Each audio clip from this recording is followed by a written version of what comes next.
Well, hey there, Somber. Welcome to the space. How you doing? You can request to take your mic, to have mic approval if you want to come up and chat a little bit before people come in. I just sent you an invitation to be a speaker. So if you want to accept that, we can have a little chat before we go live in about 5 minutes officially. I mean, we're live now, but we'll be officially live in like 5 minutes. So if you want to talk a little bit, I'm up for that while we're waiting for people to join in. Hey, what's up, Courtney? Hey, how you doing this morning? Well, it's morning my time. I'm not sure what time zone you're in, I'm up morning the or north. afternoon. I'm out in the Matsu right now. I'm out in Alaska right now. Oh, wow, Yeah, I'm cool. about I to go to didn't cars and know. shit.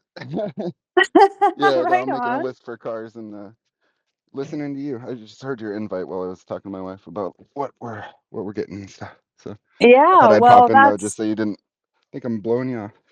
I think it's great to have somebody from home, on the same time zone. It's so often not the case. It's so rare. So thanks. Thanks Yeah, for representing yeah. the Matsu. I just moved back a year ago, so somebody told me Right before you on. were from up here, and I was gonna talk to you, and then I heard about all the creepy stuff, and I was like, probably not the best time. A lot of creepy stuff. My brother-in-law is actually from Wasilla. I don't know if you've ever heard his story about the blue light. Have you ever heard the blue light story? No, no, but I've heard so many up here since I came back. Just like random people, I don't even bring it up, and they'll tell me some really decent stories that I'm just like, wow, Yeah, well, people he see grew stuff up. up here. Yeah, he grew up out by like Thunder Falls area Yeah, and I know Thunderbird that Falls area. area, I and used to do that hike all the time. yeah, so he grew up in like a one-room cabin with his whole family, and one night his brother was like, there's something out, out back. And there was like a lake, I think it's Edmonds Lake, that they lived behind. And they hear all this noise, like a helicopter going down, trees being smashed, wind, like just crazy stuff, They see a light, a blue light, expansive beyond the cabin, beyond the lake. So they think they're to themselves, they're going to go out there and check it out. Well, the one brother, I think it was Randy, gets a 12 gauge out and is like, well, I'll throw a warning shot up, in case there's a helicopter down, because the bases and everything. They're just thinking military. Right, that's Um, everybody's first instinct around that whole area. I get you. right. Well, what Yeah, because the base happens and the air is is trained. Randy throws a shot up in the air.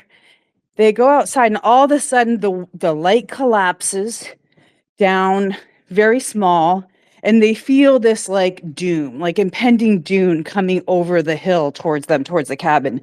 They run in the cabin, they block the door, everybody grabs a gun. Right, my brother-in-law was the youngest of Yeah, like Alaska. five, so yeah, he's Could be the Russians, he could be a crash. Who knows? that's what they're thinking, this is the height of the Cold War. They're thinking anything's possible. So oh my gosh. They block the door. They're on their own. Everybody's got a gun. And then, you know, they call the cops, they call the local authorities. They eventually show up and they say, it's nothing. There's nothing. But they were terrified. And the blue light story has lived on in our family because everybody in that house experienced it. And they all to this day say, yeah, that's exactly how it happened. And, you know, there I was just nothing. And then my brother-in-law had started to get calls after he got home from school. And he's a latchkey kid, so he's home by himself at 3 o'clock. His mom's working. And there's this like robotic kind of voice that calls and says, hello, Terry. How are you feeling today? And he's like, I'm fine. He thinks nothing of it. He's just a little kid. And so the voice calls after school, like for weeks until he eventually tells his mom that somebody's been calling, asking him how he is. So she calls the base and says, look, if there's something going on, you don't have to tell me. I just want to know if my son is okay after this incident. And they're like, ma'am, we don't know what you're talking about. We have no idea. And then the call stopped happening. So, yeah, it's a really crazy story from right out in Wasilla. That's oh man. I just told my experience the other night, so Did you? I didn't know that. You'll nobody can have to say share it I with ripped your me. brother's story right there. So some of the patterns in the vicinity, I'll a different way maybe I could tell you my what or something, but that's uh Oh, yeah, we that's have to connect on that. that's And pretty I'm planning amazing on what going you out just there. said right now. Yeah, I'm planning on going out there to The Wasilla. blue He drew light me a and stuff. map. He showed me where it is. And it's very much like Ingo Swan's story, where he said that they took him in a plane up to Alaska and they took him out to a lake. And it was very similar. Like he heard like hurricane sounds, sucked up water from the lake. It's a very similar story. So I put that together and I was like, after I read, you know, whatever it was, penetration or whatever, a couple times, I went back to my brother-in-law and I was like, can you describe this? Did this happen? Did this happen? And so it's brought more awareness on their family story. And they've all compared notes still now after all these years. And they all say, yeah, it happened like that. It's Yeah. exact, that story, the blue light story. So I've Yeah. posted it a couple times, but I would love to hear your version because you It's probably have something very, it involves very an Alaska interesting. mom calling the base, I'll say that. And being Yeah. like, "What the hell are you guys doing?" or "What the hell happened?" But yeah, no, I hear not now. I gotta. When I first came in, I was making a list, and I gotta get back to. You I go, gotta you get go. back to Send some me your domestic story stuff. or But send the me your parallels on space. that, I just yeah, I gotta at least talk to you once about it. It's Right on. trippy, more I'll than talk this. to you later. It was so awesome talking to you, Courtney. All right. Peace. Peace. Well, that was totally spontaneous and unexpected. A local from Wasilla. Very cool. I'm in Anchorage. Wasilla is like, oh gosh, like an hour away north of me. And it's where my brother-in-law grew up. Um, Thunderbird Falls area, like I was saying, um, Edmonds Lake. And he and his whole family had this really unbelievable experience out in the valley. They lived in a little cabin, and he calls it the blue light. And he's recorded it, shared it with me, shared it with my sister. And I guess recently his brother heard it and called him and said, hey, this blue light story, I remember it exactly the same way. And so they hadn't talked about it. Their family hadn't talked about it for a long time, mainly because they're all in different places, different states. Only I think one or two family members are still in Alaska, and one still lives in Wasilla. So I do share the blue light story occasionally because all our families are experiencers now. My sister, myself, her husband. And it's interesting how some of this lines up with families and genetics. And, my daughter and I had a sighting down in Oregon when we were outside of Alaska, actually traveling to Oregon. And, the crazy result of that was essentially not only just our personal experience seeing these lights together on a desolate highway, but then afterwards kind of piecing so many things together that I hadn't thought of before, like my dad and his sighting and my brother-in-law and his sighting. And so everybody now has had some kind of very powerful sighting, but we don't always talk. We don't always talk about it. And so that's why this space was designed today to talk about mental health, to talk about the UAP field. I want to share a little bit about myself so you guys know who I am, what my background is, what my interest is in this field, and some of the things I kind of do without talking about. So last year, I was made aware of another individual in our community that I have never met personally, but was under some serious stress. And this is somebody who is a veteran, gets services at the VA, is under a doctor's care. And he became very, I would just say, fixated or focused on James Fox. So I found out about it. And one part of my work in the field is to talk about,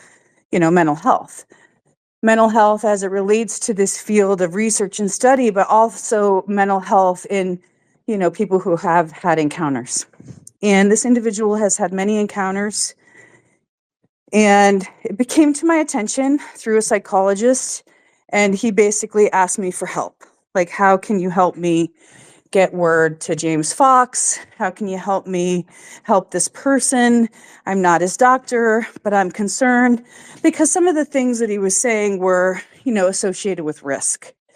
So I'm going to go into a little bit of my background and then share, with some cautions and warnings about mental health in this community, but also raise awareness, right, about mental health in this community and what you can do and what we need to do as a community to raise awareness about mental health issues. So I'll just give you a brief background. Most of you kind of know my reputation from online, but what you might not know is I have a background in psychology and mental health treatment. And I worked in mental health for many, many years, outpatient, inpatient. My work, really ran the gamut of whatever clinic or whatever I had to do at the time, which included mental health crisis commitment, which is actually a legal process when someone's experiencing a mental health crisis and there's a threat to themselves or someone else. You have to go through a very legal process in mental health law. So I've had to go through that process with my patients. I've had to be a triage for my patients. But what I did specifically for one of the trauma centers in the Northwest, Harborview Medical Center outpatient mental health division, was really transition and triage people from their first experience with a mental health acute crisis back into the community, which I'm sure as you guys are hearing that are thinking, wow, right? Because it poses a lot of problems, difficulties, and really falls into a systemic problem that we have without having a continuity of care for individuals. So I was really on the acute crisis end in the, focal point of my career. And one of the things that I worked with was individuals who were coming into the system for the first time. So one of the things and reasons why I wanted to have this space today is because I have direct knowledge of working with individuals who have experienced mental health crisis. I see it in our community happening where someone's having a mental health crisis. And I also wanted to talk about criminal aspects and when the criminal personality and the criminal psychology becomes very apparent and what we as UAP advocates, whether you're in mental health or not, can do about it to prevent violence or to prevent, other forms of mental health issues and how to really help the person, right? Really how to help the person who's struggling. So that's a little bit of my experience. You guys can ask any kind of questions you want. I did get an award for my work in Seattle, Washington, for that specific work, setting up a pilot program, and it was called the Compassionate Care Model. It was based out of Belgium, and it was brought to our clinic. I was able to get funding from the Bill and Melinda Gates Foundation to fund not only my position, but fund this pilot project. And it has since been replicated many times. And it's one of the best practices in Seattle and King County for mental health treatment, but also with supportive housing. So that was kind of my specialty area at the time. So here's how I see some of this crossing over as someone who's been in mental health and seen the breakdown in mental health, but also the breakdown in our community of assessing risk, taking action, what our roles and responsibilities are in this community to folks who might be in this community and experiencing a mental health crisis, but not only that, the people who might be a target of someone's affections, obsessions, however you want to look at that. It's deeply concerning to me as a trend that's happening, ongoing, and there's no one addressing it. So I'm hoping that through this space, we can get together as a community and talk about stopgap measures for addressing mental health crisis of experiencers or other people who are in this community, some who might be taking advantage of this community, and some who have really covered up some of the more violent and extreme cases of mental health crisis because it wasn't good for disclosure. I think that's one of the reasons why I wanted to have this space today, because the only way we can create any kind of change, social change, with regard to mental health and people who are having mental health crisis and people knowing about it, is to talk about it and do advocacy and grassroots. And some of the things that we've heard in controlled disclosure that are not conducive to disclosure or positive disclosure. I think that's my biggest concern.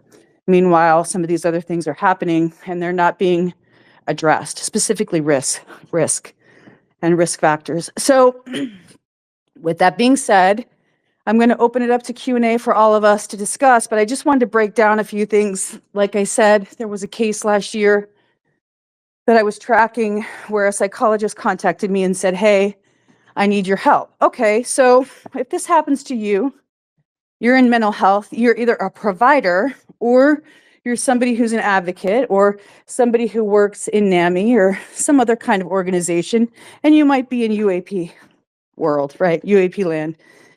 What is your role, your responsibility, and how do you get invested in helping if you're asked, and what do you do? Those are like the first one-on-one level things that I wanted to talk about, regard to what I've already done as an advocate, but also what our responsibilities are just morally, right? Morality.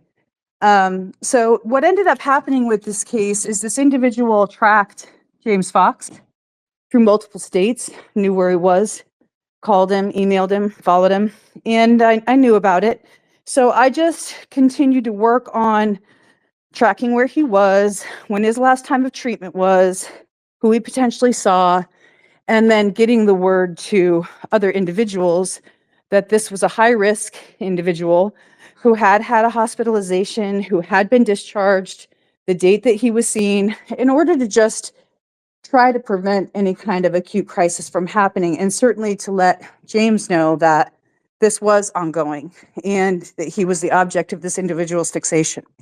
So what ended up happening was I saw James in New York at the Inquirer Anomalous conference and, identified myself and said, hey, I'm the person who was reaching out to you, just wanted to let you know.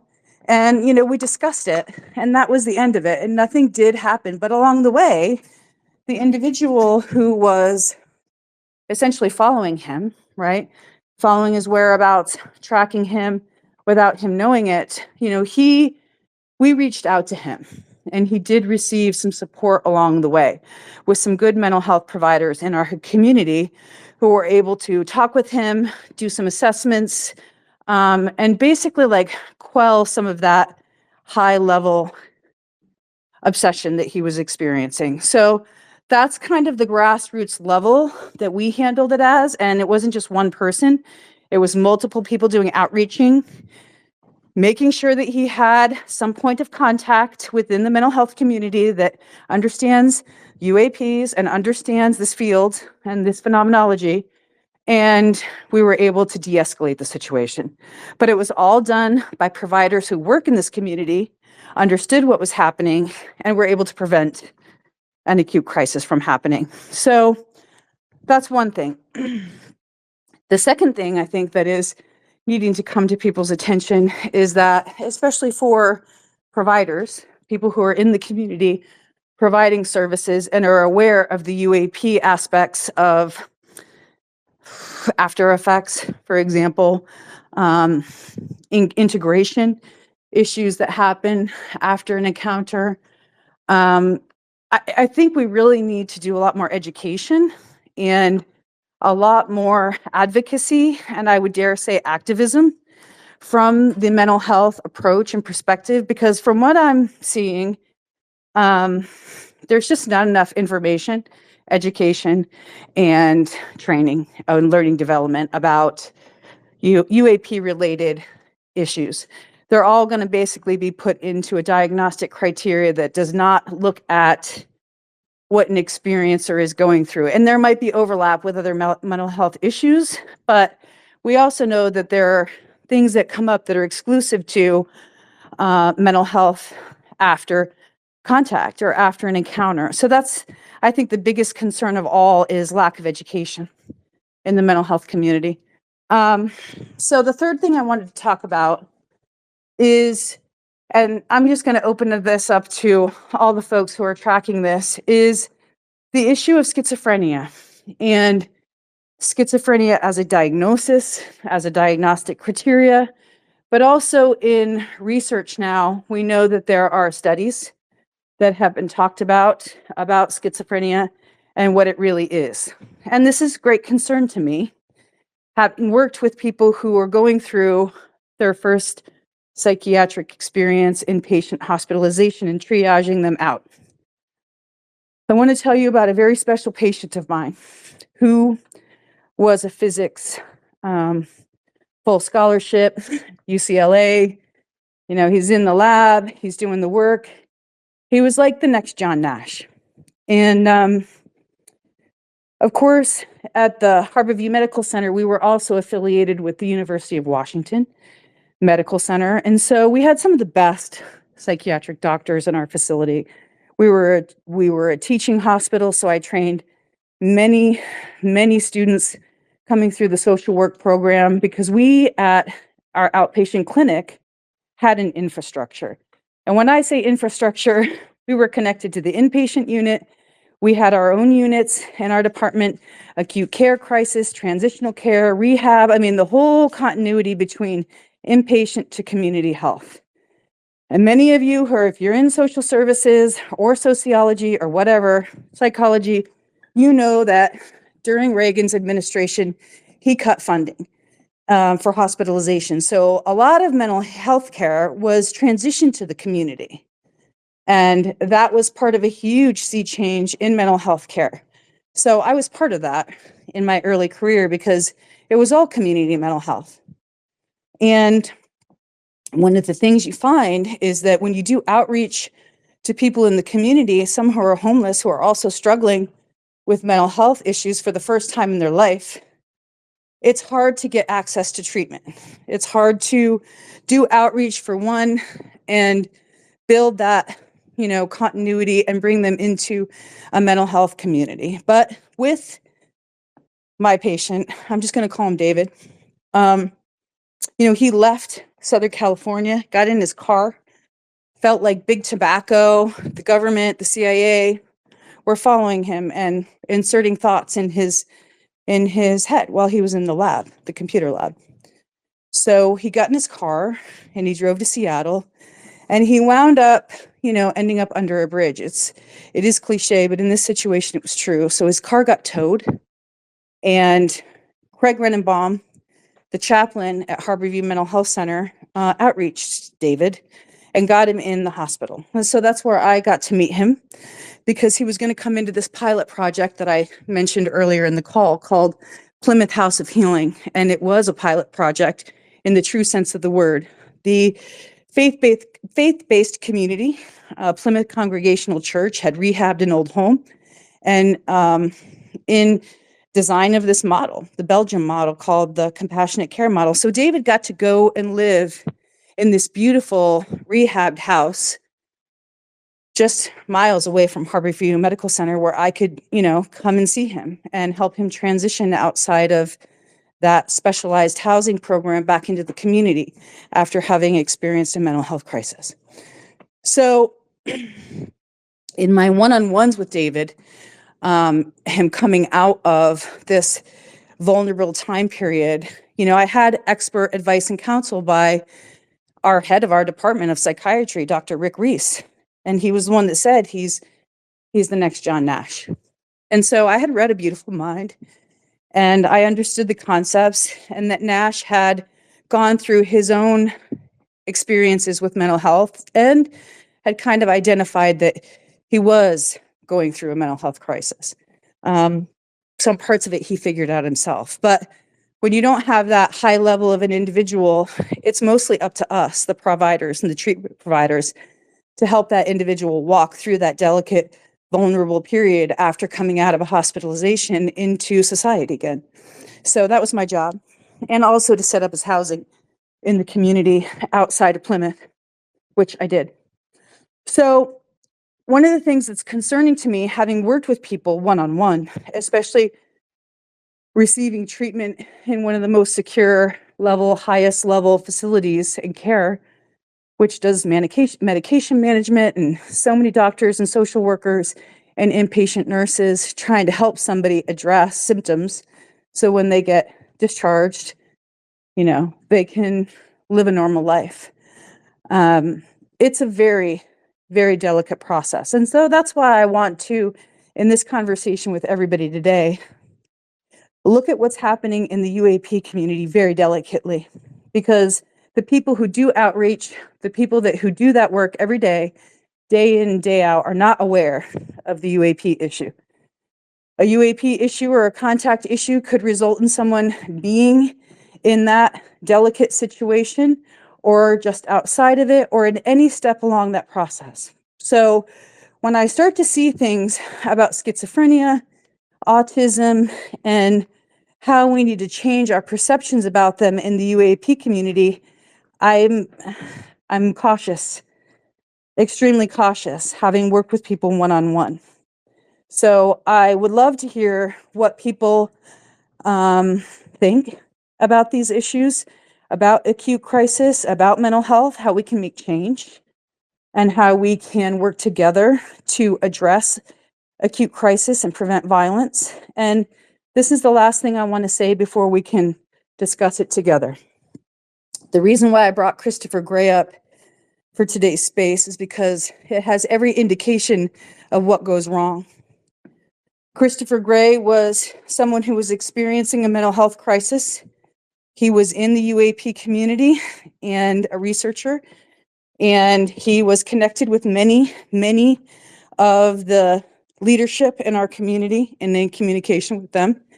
And what resulted, and I just want to caveat what I'm about to say, is this is a very triggering piece of content. So for those of you who don't know about Christopher Gray or have heard his story, I just want to preface what I'm about to say is that it's very traumatic. Once again, it's very delicate, but I honestly feel that if we continue to cover up what happened with Christopher, we're perpetuating another cycle going forward and covering it up. And when you're talking about mental health treatment, acute crisis, prevention of violence, the only way to prevent it is to raise awareness. So I'm seeing a dichotomy here that's very dangerous, and I don't know why it was covered up in our community. I had heard about it 3 years ago and knew a couple people who were involved in it directly, and one person backed away from it as far as they could, and another person tried to get Christopher help and the police involved, which he did absolutely the right thing. So Christopher Gray was a man in the UK, Scottish. He was involved with this community, a researcher, emailing, in touch with people and communication, and something went terribly wrong along the way. He had a symptoms increase. He was fixated and preoccupied with certain individuals, Chris Bledsoe being one of them, Chris Bledsoe's family. And he essentially took on aspects of Chris's story, and that became part of his delusion and his paranoia. So much so that he committed a homicide against his father. And apparently after the fact, when people were reaching out to get information, asking questions to our community, specifically the individuals who were involved, there was no comment by anyone. And so learning that fact after a couple years here about that case and what happened, and that there was no outreach from our community back into individuals who are doing investigations and trying to raise awareness, I think we have a moment in time right now before, quote, disclosure, right, Congress and other things, to raise awareness about mental health advocacy in our community. Once again, it's delicate, but I think with the right approach and good people being involved in it, we can move this discussion forward. And I think that's what needs to happen. So I'd like to talk with anybody else who has experience in mental health or has experienced mental health advocacy in this community, anyone else who has had personal experience with helping other people who have been going through acute crisis and what happened, or best practices that were used, or learning lessons that we can all take away going forward doing this work. And thank you for tuning in. I appreciate it. These things have been weighing heavy on my mind. And as I said, the only way to move through this is with open, honest discussions and with advocacy about risk factors and to prevent violence, future violence.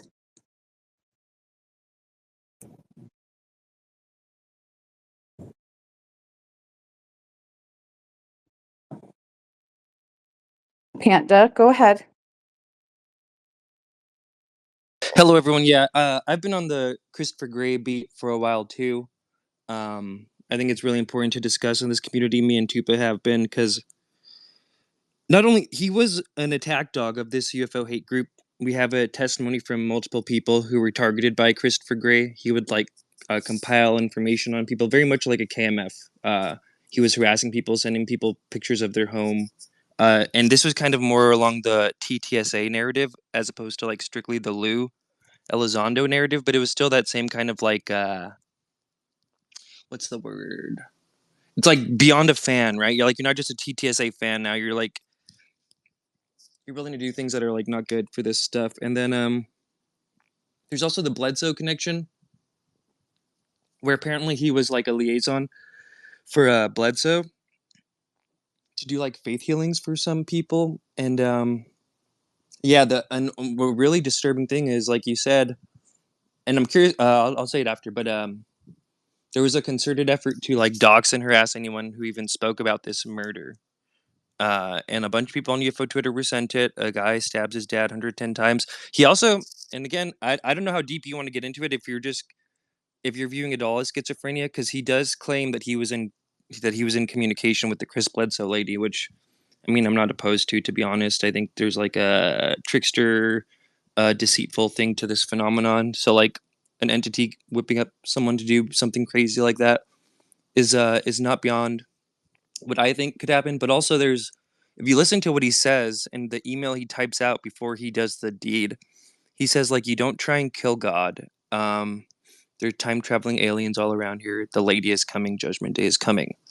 Kind of, which made me think that like the group he was at least viewed himself with as part of, he thought was trying to kill God or something like that. Those are just some of my thoughts. Just kind of. Oh, that's what I was gonna say. Courtney, I'm curious, what prompted this? Well, I think, as many of you know, I've been doing the Amy Eskridge case and story, and it's been ongoing. And I saw a link, I saw a thread that connected a certain individual with both Christopher Gray and Amy. And so, forensic wise, that stood out to me. And I remember, of course, Christopher's story, and he's, currently in inpatient. And so for those of you who didn't hear my lead in coming in, I'm just going to recap a short part of this. When the inpatient hospitalization money got put out and cut out of federal funding in the shift of community mental health, many of us who were mental health providers, we would have to go, during this period of time anyway, to people's houses and apartments, okay? So many of my people had been inpatient at one time, right? Because that's typically what happens in the mental health crisis commitment world. Whether it's voluntary or involuntary, it's usually part of the process. And then through the continuity and what we call the continuum of care, it basically ends up in a community approach. So I was essentially one of the people in the community. Now, I've worked inpatient and I've worked in residential settings all along the way, but when you get to that place in your career where you're doing outpatient and you also have housing, which we had supported housing, which was funded through HUD, Special 202 and 811 programs, Special Section 8, right? All the things that people are talking about now that we need more of for affordable housing. My job was to go out and see those people in their homes, right? One-on-one, which, you sit with somebody, you visit, you talk about medication management, and you go into possible risks to the community, to the mental health center that individuals might be struggling with. So it's also a way to assess, right, danger and safety. So I would have people on my caseload that had been to the state hospital that were legally, so that's where the criminal part comes in. They were legally deemed, you know, free of a crime because of insanity, a plea of insanity, which is very rare. You always hear that when you see TV shows, whatever, it's true. But in my case, I actually had patients who had gone to the state hospital because of a homicide, whether it was a family member, multiple family members. And so when I saw Christopher Gray's case in our community, I thought at the time it warranted more discussion, obviously, but nobody wanted to talk about it. And the people that I knew who were involved in it basically gave me, hey, this is what we did. This is how we approached it. Now we can't talk about it anymore. This is not good for disclosure. So I kept the party line at that time. But when I see certain individuals work in Amy's case, right, not only a little bit of forensics, but also like intelligence community witnesses to what happened, looking at it from multiple angles, the criminal aspect that's involved. And I see people connected to Christopher Gray and his story and what happened with him. That can't be ignored, because if it is ignored, it's negligence. What It's a people, by negligence. the way, are you seeing connected? I see one person specifically connected, two, three in total, off the top of my head. Yeah, and just to reiterate for the room too, and I don't know how much of this you know, Courtney, like I said, but he was an attack dog of this group that you see me and Tuba talk about, cut and dry. Like I said, I have testimony from multiple people who were targeted by Christopher Gray and by King Milkfart, and they both say that it's the same core group that's like finding these like mentally unstable people to like do all this weirdo stuff. And I just think it's very dangerous, and it's alarming that like this community didn't have a wake up call when Christopher Gray happened. That like, hey, let's not whip up these mentally unstable people and doing stuff, because it's like it's really sad. There's so Deep Prasad was quote unquote taken down, and again, guys, this isn't drama, but in 2020, and Christopher Gray was like the point man on that. And shoot, where was I going to go with that?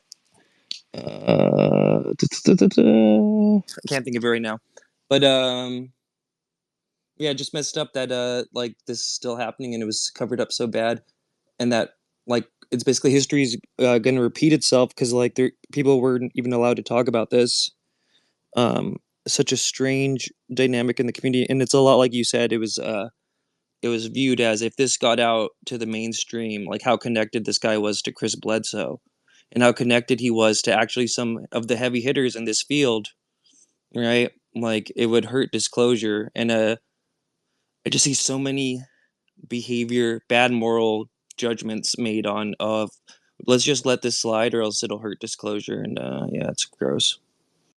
Well, I think Amy's case potentially also hurts disclosure for a number of levels. So there's potentially a pattern there. I do think one of the core issues for me bringing this space about today was to talk about the overlap between UAP-related symptoms or clusters of symptoms and schizophrenia and mood disorders and other things that we know very well about in mental health and diagnostic criteria, and how blurred the lines get when you are really witnessing an acute crisis coming up.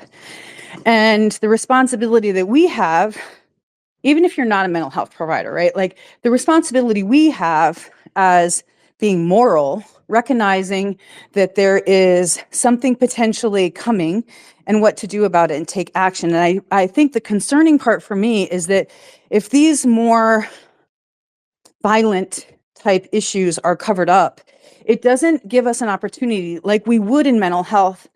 For example, I was running a group. This is a group milieu in an institution, where you have patients who are under, supervision, medication management, the highest level outside of a hospital, okay, for a crisis step down. And we had a woman who just, after group, walked down the hallway, walked past the medication room, and lunged and jumped on a provider, okay? Just jumped on her. So it was all hands on deck, and we were all having to keep her safe, right? But in the post team meeting, we all had to sit down, one, because it's legal, but second, because you want to have lessons learned about what we could have done better. And so I think my true heart, if there's any altruistic part of this, is to do something like this in our community, especially because Christopher Gray was silenced. And we lose that opportunity to talk to people who all could provide witness testimony, what they saw, what went wrong, what could have been done better. That's how you do it in a professional setting. And so the great loss that this community had because of the cover up or silencing, because it's not good to disclosure, will just perpetuate that problem, and it'll rear its ugly head again. Now, I don't know if Amy's situation is part of that or not. You know, I'm keeping my mind open. I'm looking into it as deeply as I can. And there are patterns that are connected and people that are connected. And so you have to wonder, where is the onus, right? Where does the onus fall and responsibility on us as a community, including leadership, having the discussions going forward about schizophrenia as a diagnosis, right? As something that they're looking into as research in this community right now. Why is that not being discussed more openly? The results, the treatment modalities, what to look for, what we can get into providers and mental health community as education for learning and development. These things all should be approached at a community change level, and they're not. They're kind of being guarded, and I see it happening again. And that's one of the reasons why I wanted to have this conversation, not just because of what Christopher Gray did, which is like the ultimate failure by a community, a system, you know, criminology, whatever, but going forward, how can we prevent it? So I'm glad that you're talking about what you're working on. I don't have that angle. I didn't know Christopher Gray was potentially used or weaponized, and his illness potentially weaponized. If that's Oh yeah, true. that's what I was going to say. It came back to me too. There's messages. Jonathan Davies around the time of the Deep Prasad takedown, quote unquote. It's a very systemic thing that this group of people does. Jonathan Davies and Chris Gray, there's DMs that were leaked of them being like not wanting to do this to Deep Prasad because Deep Prasad was their friend, but somebody had like basically given them the order that like, no, you're gonna do this, and it just kind of goes to show like that these people get whipped up by outside forces. And Deep was just one of many people that Chris Gray was used for this kind of thing about. So it's a horrible combination to add to the mix, right? Mentally unstable people being whipped Well, up to look, do crazy things they might not have otherwise done. well, look, Um, Panda, you know, statistics show that in homicide cases where mental illness is used as a defense in a court of law, schizophrenia and paranoid types are the highest level of offenders. So if that was the case and there were indications that he had schizophrenia with any kind of delusional type or paranoia, that's a powder keg. I mean, that's not a when or if it's going to happen, it's when. And so that would make certain people culpable, right? Legally, right? So you have to go back as a forensic level and look at that. And that's, I don't know, because I wasn't involved, you know, I just heard these stories afterwards. But when you look at Amy's case, right? And her oncoming and escalation into issues of mental health and the system and medication management and these people, harassers that are in her life, it's a pattern, right? It's a pattern. So, yep. you know, being involved and looking at this history and seeing similar people, if you neglect or ignore that as a provider or somebody who was in mental health who sees some responsibility to risk, which I do, looking at it now. That's why I wanted to open this up and have conversations, because the only way we can make any kind of change in mental health law, commitment issues, acute crisis, helping people who are potentially obsessions of some individual who is in this community, helping keep them safe, helping keep the person who needs access to good mental health care safe. It's a two-pronged issue. And if we cover stuff up because we're afraid or ashamed or we feel guilty, who knows what the motivations are to keep this story silent. We can't be silent anymore. We have to move forward. We have to work together. And that's what I think a lot of people want to do.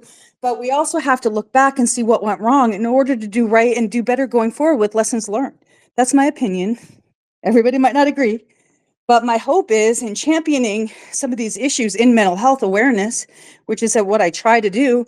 We need to look to the people who are inside academia, inside mental health centers, who are open to these discussions and dialogues. And the only way to do it is to talk about potentially risk, high level risk, levels of risk, assessments, those kind of things. Those are clinical things that have high value in the community. So a couple people have requested, so I'll jump to them. Hang on.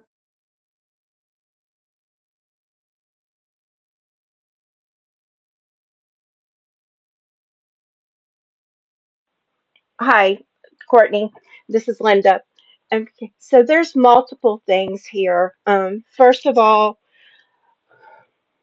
we know that the women in the community are targeted more than other people here, um, threatened a lot more. I knew somebody who she's no longer alive. She died at 21.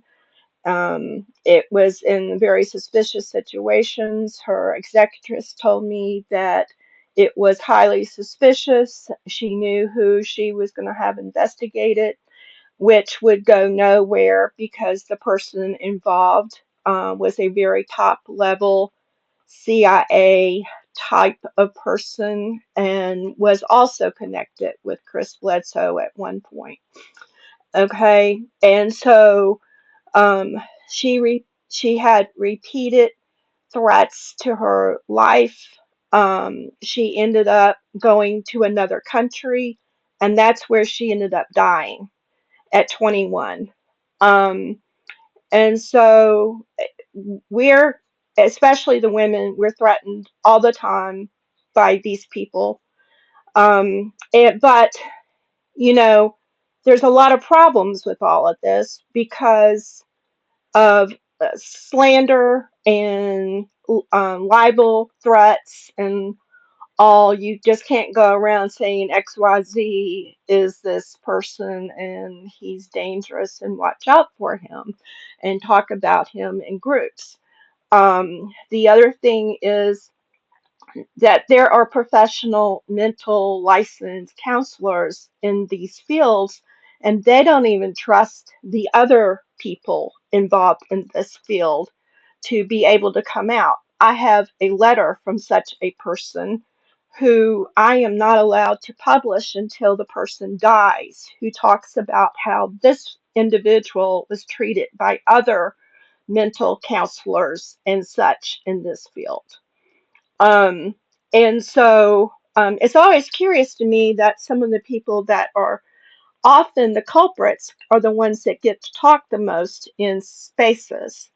Um, but anyway, so this is a big, huge problem. And when I worked as a paralegal, two of the attorneys I worked for handled criminal law. One of the people was judged mentally incompetent for committing a murder. He went to, um, it was a psych hospital for evaluation to be released when he was mentally competent. They released him. He wasn't mentally competent. They just didn't want to handle him anymore. So then he got out. He killed two more people and then he died from AIDS. So, it's the whole mental health crisis in this country and the world that makes this all very, very complicated. And there's no solution inside of UFO Twitter or otherwise because of all these factors and otherwise. So, Yeah, so I was involved with mental health law in Seattle, Washington. As I mentioned before introducing the space, I introduced a little bit about myself. So I've been in that horrible position to be witness to someone's threat, whether it's to themselves or to someone else underneath the mental health umbrella, and then to act on it legally It's the law. You have to act on threats to self, threats to others. So one of the things I wanted to do about awareness to everybody here and whoever's going to be listening to the recording is look at your own state. Just do a little bit of research and look into your own state's laws. In Washington, when I was working at Harborview, we had the Washington Administrative Code. Okay, that's legal code that goes not only through mental health, it goes all the way to standards of building structures and earthquake safety. And right, every state has their own. And so look at your mental health crisis commitment law for one. That's one. What does it take? What does the process look like after you make a call, right, to a safety line or to your local police or to your local mental health center? Because that's going to fall on somebody down the line. So the way I approach this, and I know there's no real answers because I've been in the revolving door of mental health, like in it.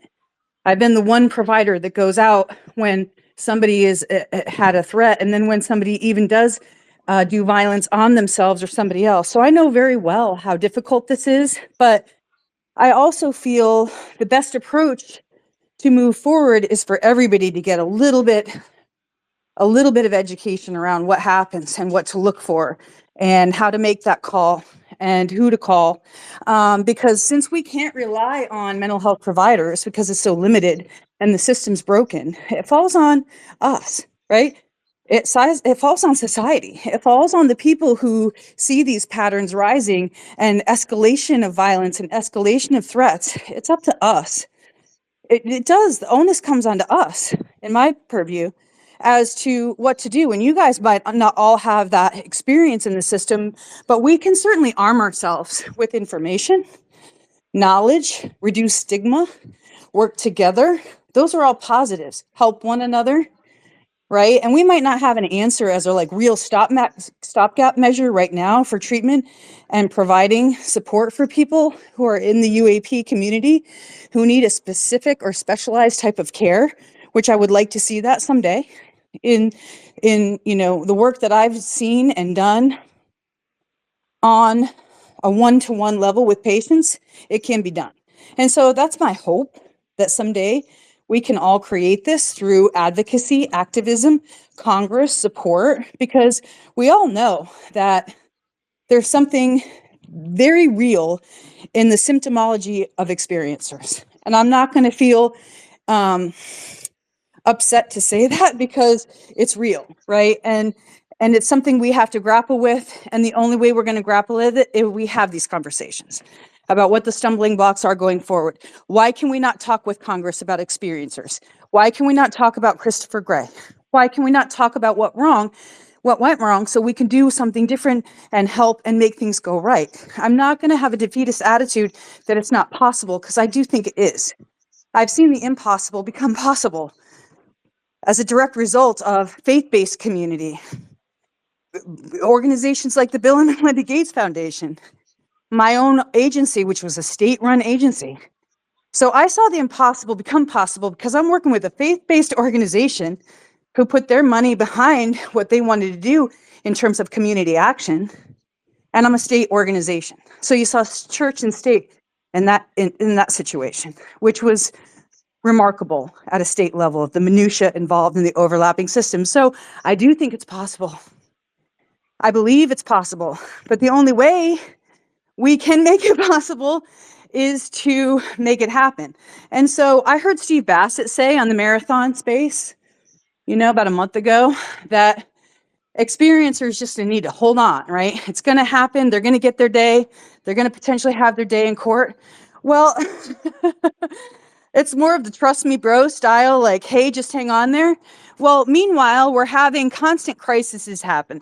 So that falls to us, right? That falls to the street level researcher, experiencer, to do the action in the meantime where we're waiting for the larger shift and change, which I'm dubious about that change. I've heard it from multiple people.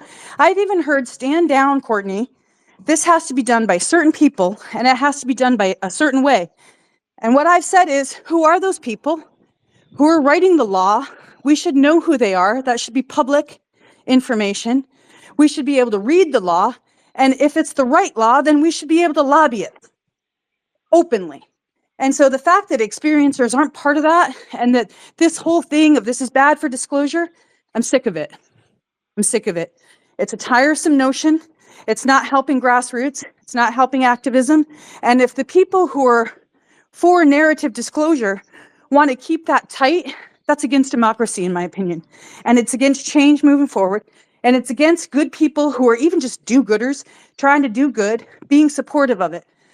So widen the circle. Let more people be involved. Why is that a harm? That's my question. Why is that bad? To have people who are educated, knowledgeable, and have connections help this approach. That to me is counterintuitive to disclosure. And that's my piece. That's my opinion. I know people might not agree with it, but I'm just going to continue to hold that line. And if that makes me look like an antagonist, then I guess I'll have to wear that role and be that person, because I think these conversations, even in a Twitter space, are important to learning what's going on, what are people struggling with, what are people observing, how do we support one another? And in a time period where everybody's fighting, backbiting, and everything else, I still have hope, and maybe I'm naive, that we can work together somehow. That's not saying that people should work with bullies, threatening people, intimidation, harassers. I'm not saying that. I'm saying for the people who are good folk, who want to do work and make a difference, I want to partner with those people and make it happen, if possible.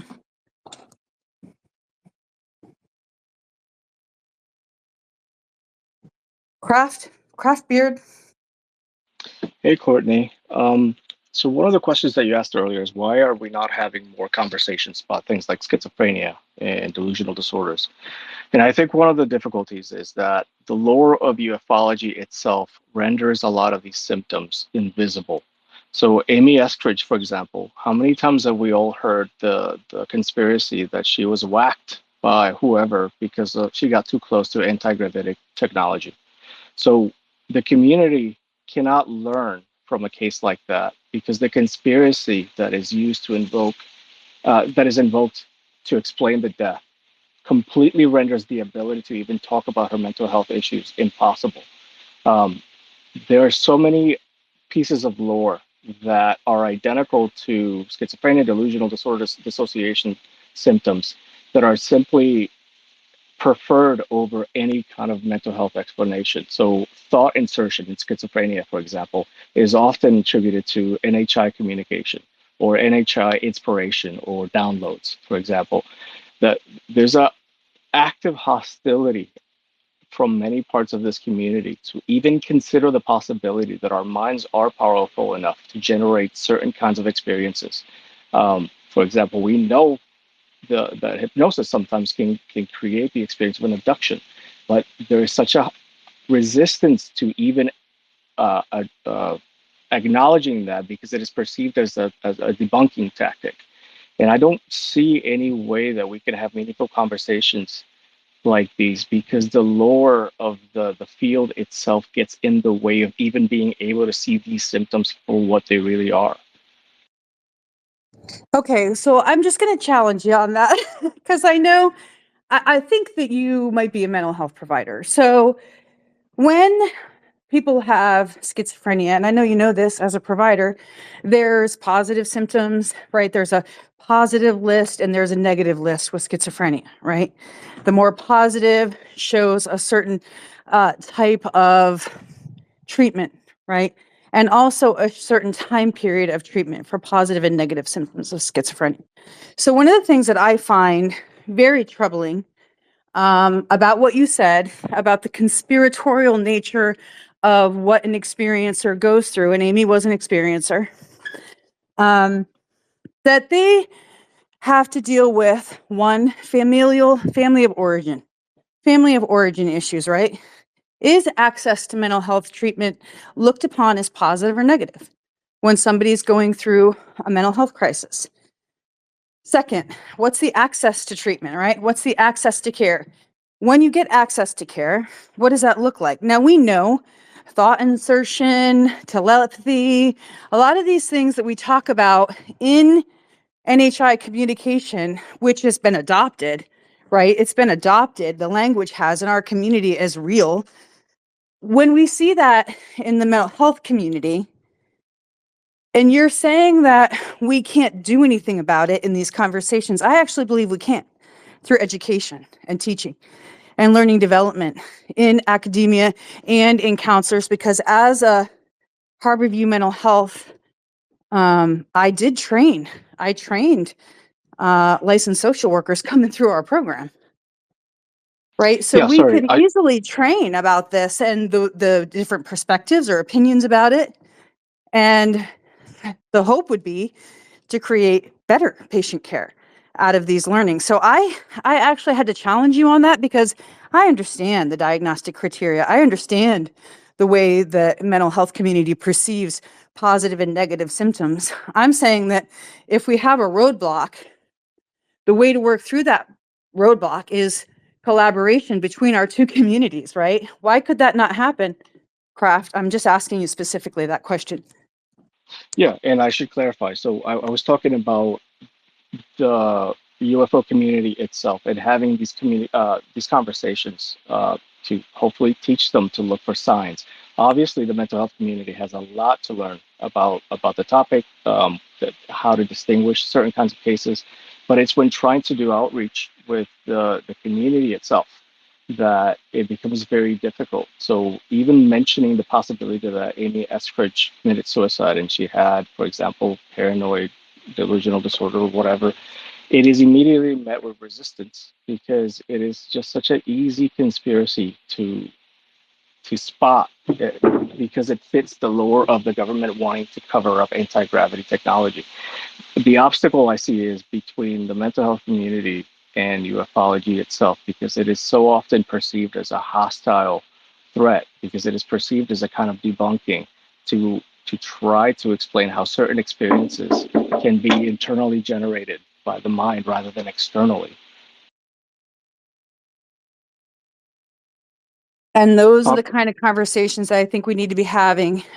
So I want to ask you this. I just want to solicit you, because whether I know this to be true or not, I'm going to take an educated guess and say that you potentially work with experiencers, maybe one-on-one, or they reach out to you as a mental health person who is a provider. In your own learning experiences about that dichotomy, what have been your takeaways? I work in criminal justice, like in a jail. So I've actually never met a client who was an experiencer in the ufology sense of the word. A lot of paranormal experiences, but definitely UFO related topics. Most of what I have learned has been directly engaging with this community itself. Okay, well, I can tell you from having worked in community mental health and, in the ACT team as a liaison for housing placement, which ACT was a specific type of treatment modality called assertive case management team. These were the folks that dealt with people who were on the street, were trying to engage them. So I can tell you right now that UFO lore, aliens, thought projection, telepathy, religiosity, right, of God and Satan and, moral, evil, good versus all of that, that's all part of the symptomology and the cluster of symptoms that come up for treatment providers that they have to deal with on a routine basis. And so I think that in those discussions and in those, okay, for example, let me just give an example. Up in Alaska here, we had a young man who everybody in the community knew who was autistic, okay, in Juneau. And he was in his routine day, which he does checks of mailboxes. He does checks of cars to make sure people lock their cars. He also does checks of parking meters to make sure whatever that they're working for the city. So those are part of his daily checks. And they're routinized behaviors that everybody in the community knows and does not see as threatening. But what happened was there were some tourists who came to visit in Juneau, and this became a national story. And he was checking their car to make sure it was locked. And they started to get into a fight with him because they thought he was trying to break in. And the police put him on the ground. It's a very disturbing story, okay? Because he's yelling, you know, I did nothing wrong. I did nothing wrong. And the police are arresting him. So eventually people realize who he is. They call his mom. She comes down. And this makes national news because what happens is somebody who didn't recognize this individual, you know, called the cops. And so he goes into criminal justice, all of this in the system. The reason why it became national news is because from this story and the horrendous nature of a vulnerable person being, you know, put in cuffs, they started to do education in police forces, in law enforcement, where they would come, they would do education, talk about the symptoms of autism, talk about assessment on the scene, and it led to this whole education campaign around the police force and how to address this in their communities. And so while it was a tragic situation that happened to this young man, it led to education, training, learning development, how to treat someone, how to assess someone. And that's where we talk about the system breakdown, right? So I maintain that Amy Eskridge, in her case, I don't know what happened. So you're saying that you're hearing everybody saying it's this, this, and this. I've actually had the opposite. People have actually called me personally and said, what do you think? Which I think is a very open-minded, objective way to look at this situation, and also what we can learn from it. Because if there is a learning lesson in what happened with Amy, I hope we can get there and marshal that forward together, rather than staying in misinformation, disinformation, bullying, threatening, and harassing, and that we'll be able to move on. There are cases where we have, in other elements of our society, moved on and made realistic approaches. So I think it's possible in our community. And I think Amy, treating her with the respect that she deserves and her family has asked for, that we can still work together without maintaining where we have been. That's my approach. And that's what I want to say about Amy and the conspiracy. There's other people who have requested. I'm going to give you access now. Hold on. Thank you, Courtney.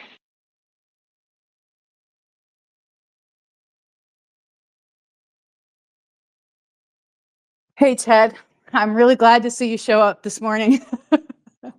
You want to say something?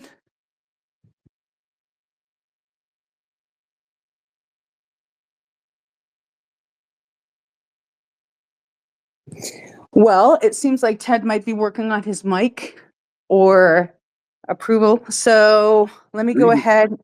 Oh, you there? Yep, howdy. Hey. It's nice to be here. I'm also representing the Wasilla contingent, so Alaska is present. I did have some things to add to your overall take on all of this.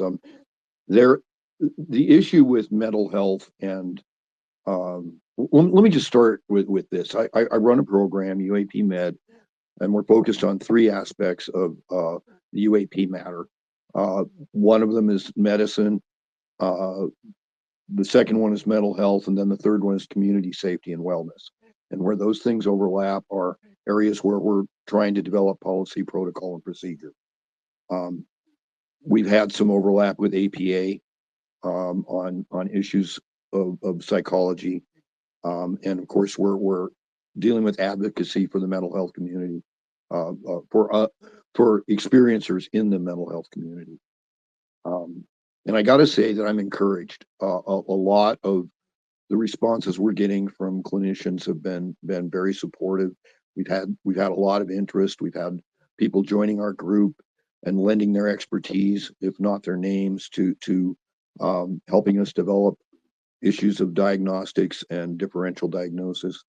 And we're working on a number of different areas that are very much the focus of your discussion this morning. And I would add to the conversation that the MCCA Major Cities group came out with recommendations for the police departments, 79 of them. And that's kind of the first step as you work on these policies around UAP, to start moving get down into the weeds and start working on the mental health aspects. And as you point out, we have two kinds of problems. We've got we've got a problem where people with exposures need support. And then we have a problem where there are acute cases and breakdowns that where we're seeing it in our community and there's nowhere to go with it. So good on you for bringing it all up, Courtney. Hey, thanks for joining in. For those of you who have not heard about UAP Medical Coalition, they have a website, information. I just saw they released their Bill of Rights for experiencers, and I love that because one of the things that I see as a shortfall and a shortcoming on this whole issue of getting experiencer issues into Congress is that, first of all, from what I've seen, not many people are doing it. And it is a taboo to raise this issue as an activism or advocacy campaign because there's kind of this silence around it, like it's not the right time yet. There's a moratorium on these issues. Lawmakers don't even want it to be addressed or brought up. And so in that approach, we have, as I've said, a time period here to develop stopgap measures immediately for individuals who are in this community, who might be experts within law or legal counsel, or even just community action. I see this as a community and action approach. And when you have calls with people and you do outreach and say, hey, let's partner together, I want to work on this issue with you, and you're told this has to be done a certain way. Well, in my mind, it's like, well, what way is that? Right? I'm curious. What's your way to, who are your linchpin players to drive this issue into Congress? Who's your audience? And so, Ted, can you comment on a little bit of that with the Bill of Rights and what your intended purpose is for folks in the community, how you want that to be used as a supportive thing for people moving forward? Well, sure. The Bill of Rights is basically reiterates what all of us have a reasonable right to expect from first responders and from the mental health and medical community when we try to talk about our exposure. And and of course, as you pointed out, education is an issue. We've got to educate people more. So the first step is telling the patients what they should be asking of their providers. The next thing is what should the providers be asking? If they're not asking questions that are related to UAP and they're telling you that, oh, I don't have any experiencers in my cadre of patients, but they never asked any questions that would expose those experiencers to begin with, and the experiencers are protecting themselves, so how would they know? It's a fallacy of centrality kind of argument. And so we've been working on all of these issues to try and raise this up. The question of whether or not it's time, as far as Congress is concerned, I mean, I've worked in this field for a long time, and mostly nuts and bolts stuff. I worked in aviation safety. Worked with NARCAP, ran NARCAP. I helped set up the American Institute of Aeronautics and Astronautics program on UAP. So I've been involved with a lot of nuts and bolts, but the mental health side of this, what I've really learned in all of my experiences is that there's two types of exposures. One is an observation at a distance of a light or an object, and the other is an interaction with it, or aspects of it. And if Congress isn't ready to talk about it, that's fine. We have a lot of foundation to lay in society, developing this grassroots discussion and moving it forward, getting more clinicians involved, getting more people looking at the situation, bringing the expertise of these people to the front so that we can engage on the subject rationally and in a way that their peers will find acceptable. And then eventually the conversation warms up to the level of Congress. I'm not doing any legislative outreach or push right now with my group. I would like to, but I just really, I'm very concerned about the way the conversation is going down in Congress. The way people talk about this triggers people. The idea that the public discussion that NHI might be killing people. People like Burchett and others who get a little shrilled in the way they present something that should be managed very carefully. It triggers vulnerable people. So all of this is in its infancy. We're just getting the wheel really turning after decades and decades and decades of being ignored. So that's my take on it. It's about timing and reading the room. And I'm not going to be. I don't let the naysayers push me down or tell me, oh, the time isn't right yet, or you're risking disclosure or anything else. I don't buy that for a second. I just keep moving forward in the public domain, and I don't worry too much about the body politic just at the moment. Maybe that helps a little bit. Yeah, you know it does, because you and I have had conversations about this specifically, and I've taken heat. I've taken some heat, not only with reputation, but that I'm not somebody who can be trusted, right? When you go from a trusted ally to work in these communities with the players, right, and you're playing the game, it doesn't matter how well you play it. It doesn't matter if you are tip of the spear type stuff. If you don't follow necessarily the guiding principles of whatever narrative disclosure is, you become a cautionary tale. And so my having this discussion this morning was to really kind of outreach with everybody who's kind of either doing the same thing or has been outcasted or ejected from the circle of trust, and what we can do together, because I think that's a much more powerful move, community-wise, community action-wise, versus what we've heard is like, this has to be done right as the party line. Like, that's not democracy, in my opinion. And you might have a lobbying group, you might have lawyers in your group, but without us working, I'll tell you right now, what I have seen work in homelessness and housing in the unhoused population being in the field is that the only way we were able to make an impact was through a huge, huge community action effort. And that wasn't just providers taking on that role. That was a national call that we had with every organization in the country that received McKinney-Vento housing dollars. And we're at risk for losing it every grant cycle. So we would all have to come on the call and talk about our approach and our strategy. If it was an omnibus bill, right? Putting your support behind it. And so that's what I see could happen with experiencer issues. Courtney, what I'm seeing is we're not quite at critical mass yet.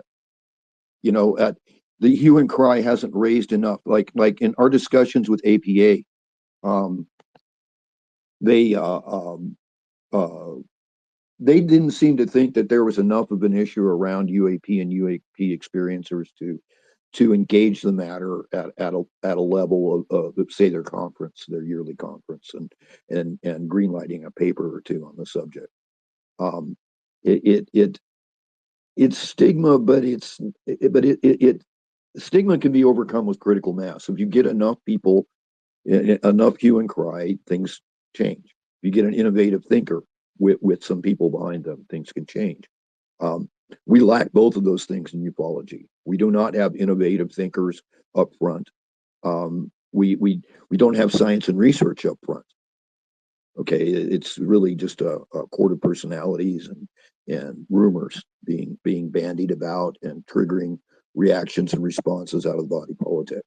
And until we get to a point where there's really a consensus-based perspective driving a need for change, we're going to be in this kind of no man's land out here with, sort of road warrior-esque situation, fighting over the few cans of tuna fish that are out there, trying to get change to happen.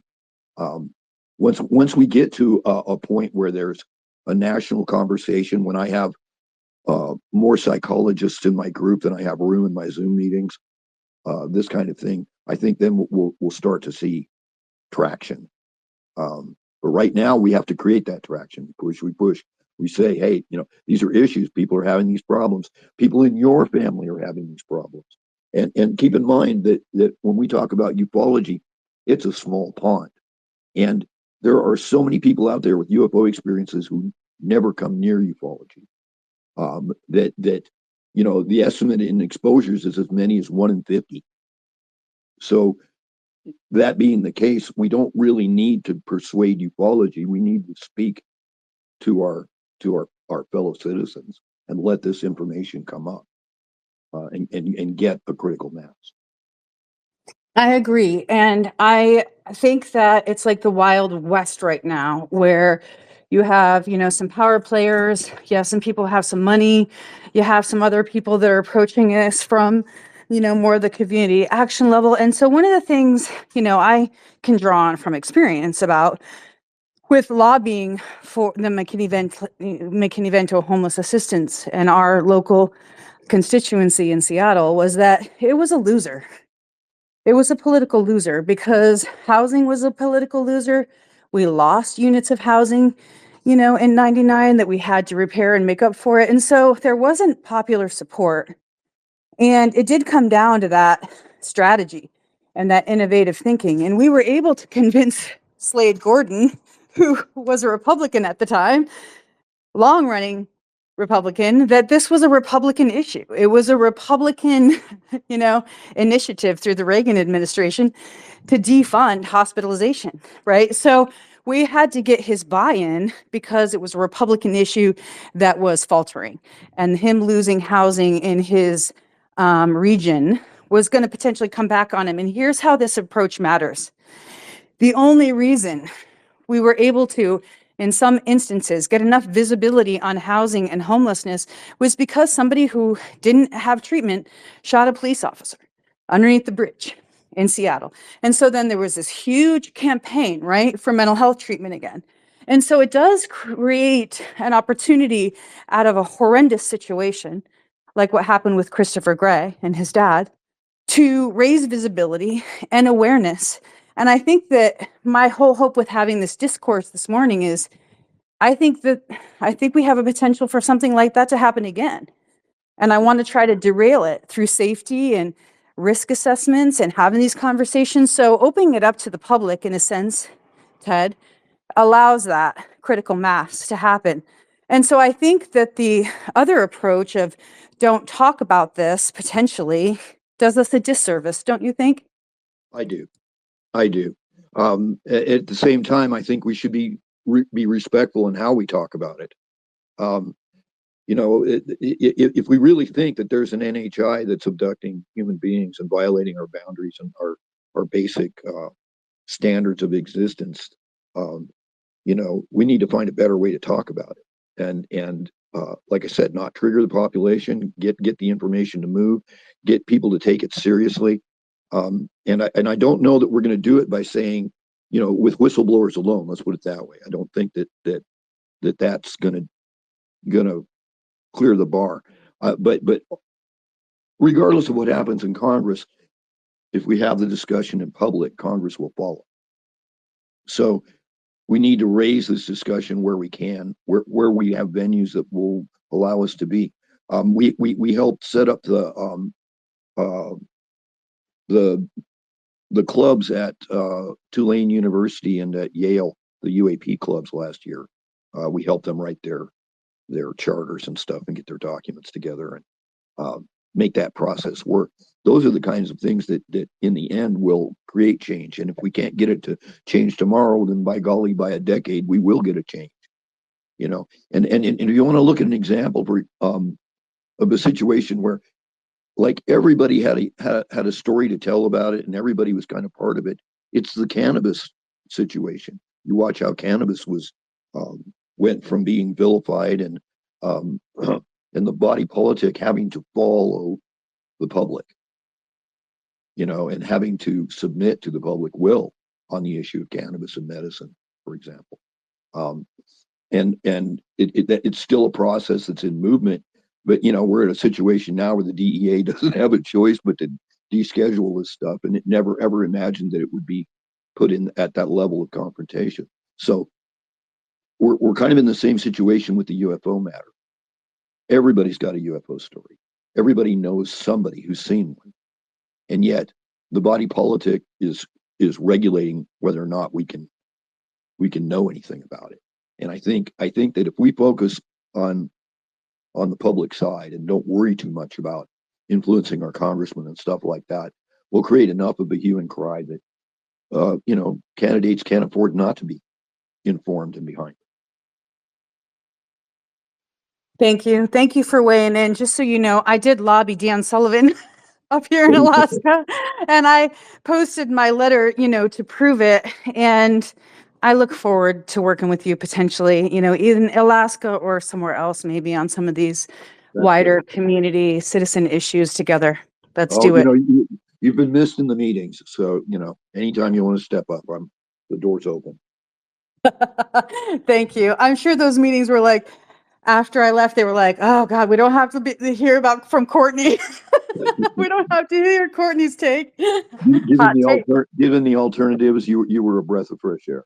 So, Right on. Well, I'm going to let Science Bob McGuire have the mic right now. I know that you guys are waiting in the request area. Just let's listen to Bob for a second, then I'll approve you next. Okay, hang in there. Go ahead, Bob. Oh, Ted, thanks for coming up and speaking. What you have done with UAP Med is badly needed, and I want to comment on two different things.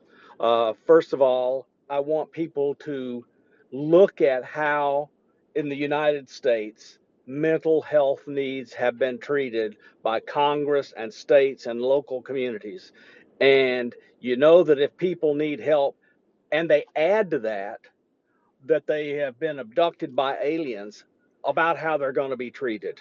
So it's important for us to address what their needs are positively without dragging them into lobbying in Congress where it's not going to go anywhere because they won't even support people who don't have UAP problems and mental health. There are not enough mental health beds anywhere in the United States. And that is a problem that you're not going to get any more traction with the UFO involvement than they are. Okay, that's number one. Number two, there are people in this room who know who they are that are working with dangerous people who used to work at three-letter agencies for the United States of America. The following is a fact that is known to me. I will not say how. The individual that I think most of people think of and are talked to threatened Christopher Bledsoe and his family with a gun, and told him if they did not work with him, he would kill them.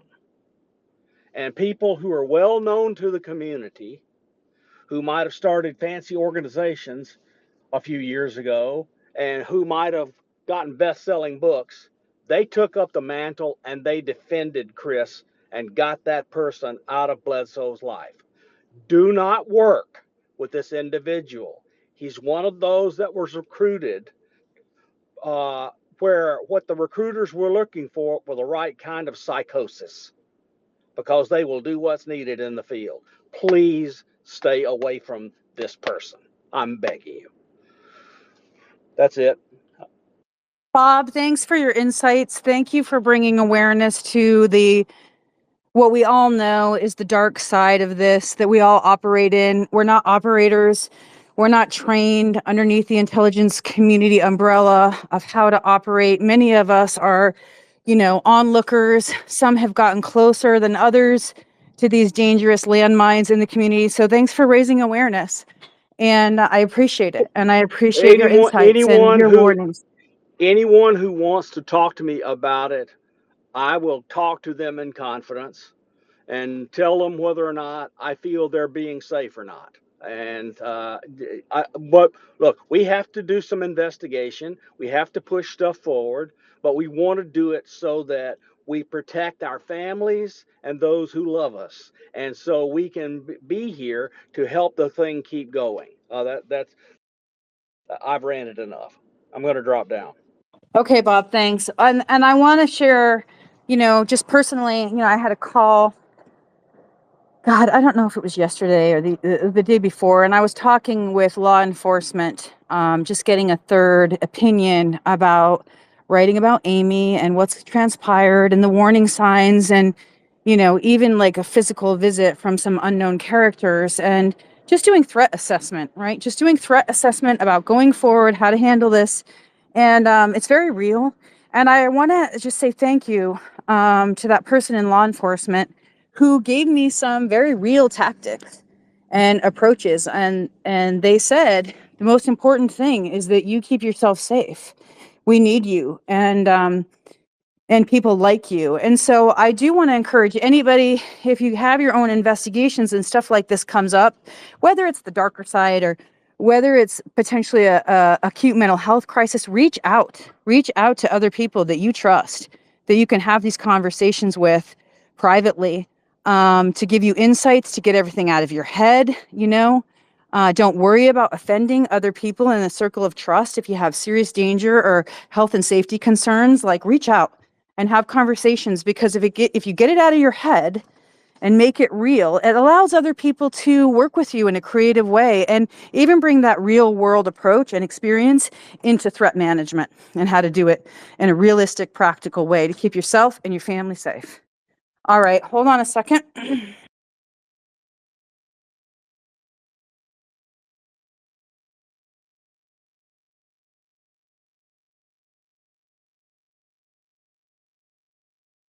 Steve. Steve, my man, I've approved you as a speaker. Are you here? I'm here. Thank you. Yeah. Hey, bud. Happy Sunday. How you doing? Good, good. So as most of you know, I'm an experiencer, right? Who actually went through the mental health, uh, what do you call it, system, right? I've spoken before about that.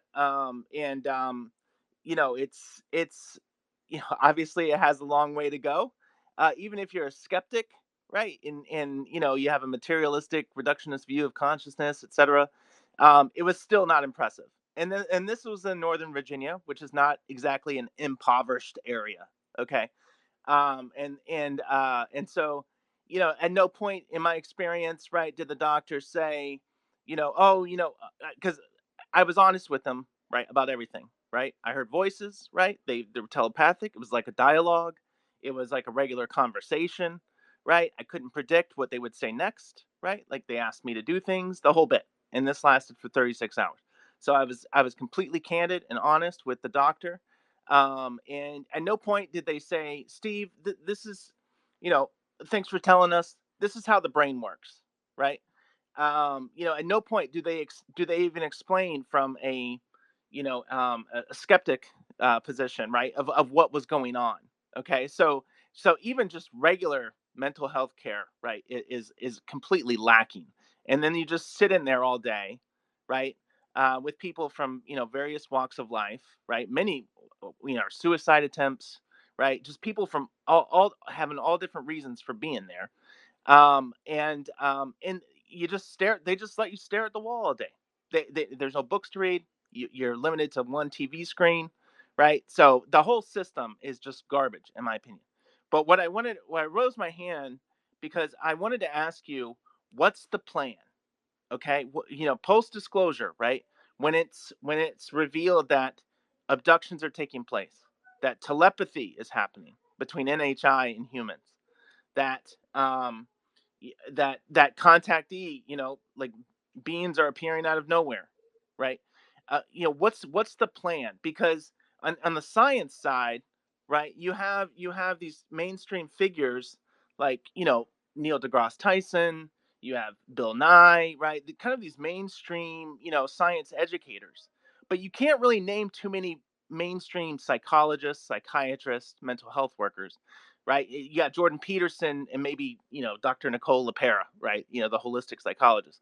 So I think we need to be ready as a community when post disclosure, right? Someone needs to be on that golden Rolodex, and someone needs to be Johnny on the spot when cable news, CNN, whoever, right, needs to talk to somebody. It needs to be our people that they call. Otherwise, these people aren't going to know anything. So that's what I have to say. Thanks. Well, I agree with you that if you were to approach, let's just say like a Dr. Rick Reese, who was my psychiatric lead and director over our whole department at the University of Washington, right? He's the top guy. If you have somebody who's in your care, who you're bringing out of an inpatient unit into the community, and you go to him and you say, hey, he's got this experience where he experienced telepathy and he experienced, thought insertion or projection outside, right? And this issue that we're all talking about, which is the mind, Okay. We're talking about the brain, which is the biochemical processes that some have said creates our mind. And then there's others that say the mind, right, has a very clear influence on the brain and brain physical processes. And so we're talking about an actual struggle in science about some of these very, very important issues right now in academia, in science. And what is that, right? It's the classic fight between, mind, body, what's generating what.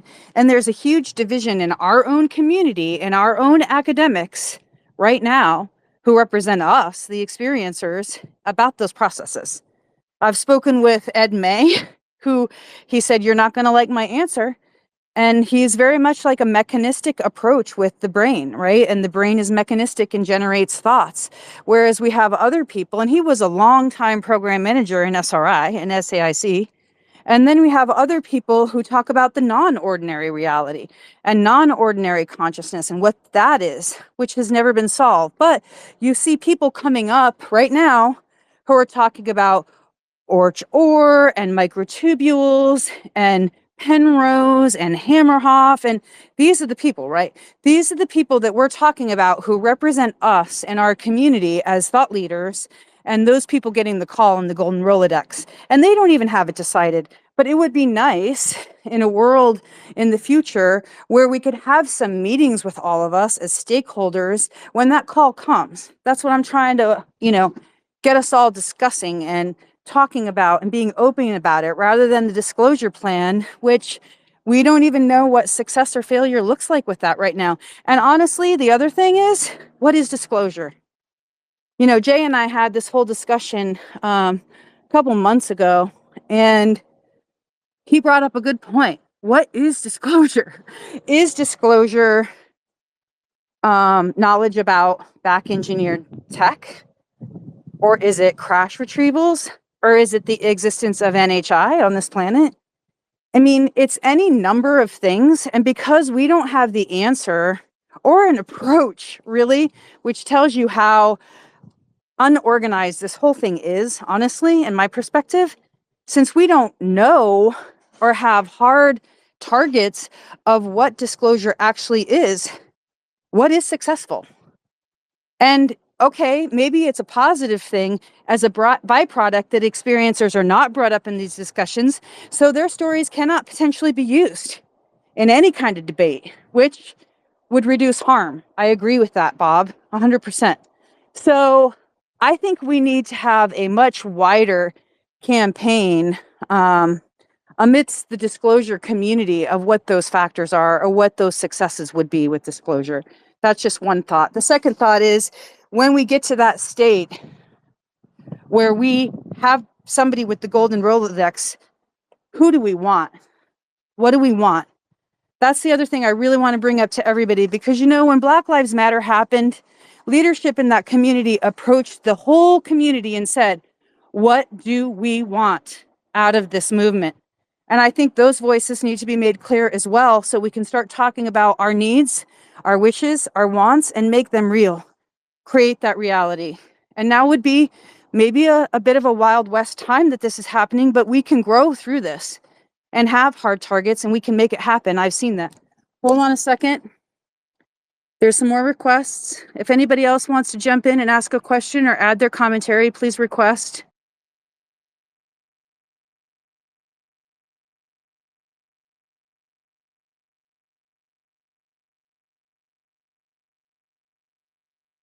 Okay, Jay, I just gave you approval for speaker.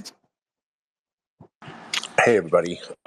Yeah, I've worked off and on in the mental health field for the last 30 years, probably about 15 of those years, and including in acute care, mental health facility with a PICU, psychiatric intensive care, and also an ACT team, sort of community treatment team, also did that for a while. Man, this is a complicated topic. The mental health field on its own has not been doing well over a number of years. Not to say that keeping people in facilities was a great idea. but also putting people out into the community has been very challenging as well. Now, I'm an experiencer myself. I've been an experiencer since a very young age, and so it was very interesting for me working within the mental health field, and naturally feeling that I had to protect myself and be very careful who I would or would not disclose my own personal experiences to. Um, in all the time I've worked in the field, I have not encountered a single person who has claimed UFO experiences or UFO abduction that has entered into the system. Um, I think that that part of it is actually relatively rare. However, the mental duress that is experienced by individuals who may not be able to reconcile their experiences is far more common in the experiencer community. And I think many people are very well aware that seeking any kind of mental health treatment or services is probably not going to help them largely. So I see the issue here as mostly being generating support um, and other documentation systems, et cetera, that can be used to help people, not only in the short term, but if and when this becomes a larger societal awareness, because I think that this could possibly sort of blow up and explode for a period of time as some people might come to terms with their own experiences and what they're seeing and hearing with this. Yeah, yeah, the whole mental health field is a mess. It's one of the most underfunded, undertreated areas in all of medicine. Most doctors are actually very resistant to dealing with mental health patients because they don't understand them. It's kind of almost like it is its own subdiscipline, but it's one that most doctors have had very little formal training in. Of course, this has all gone to the specialization in psychology and psychiatry. But yeah, I think it's going to be largely about developing resources that can be cast out upon the community in the future. Because in the short term, yeah, I mean, there are acute cases. We can see this within the community. I typically attach those less to experiencer narratives more than I'd say they are usually, I don't know, paranoid, almost delusions about the government. There's a lot of that seems to sort of preempt the experiencer part of this. It's in the interpretation where sometimes people get into difficulty. Anyways, I know it's very tricky to disambiguate all of this because it's hugely complex, and the whole mental health field on its own is a mess. And so I work typically with patients that were under CTOs, community treatment orders, and stuff like that, who were bouncing back and forth between being out in the community and then the hospital, and then eventually they get a CTO because they're not maintaining, and that's ordered by a doctor or sometimes a court or other systems. So, yeah, it's tricky. I think just developing resources is the best plan for now. I agree. And I would really like us, all the organizations that are working in this very progressive field, who do approach mental health law, crisis commitment law, to come together and either share resources. I know UAP Medical Coalition, one of the first things I saw that they did in a very progressive approach was to list all the different experiences that have been reported by experiencers. It's a great document. If it's still a living document on their website, go check it out, download it.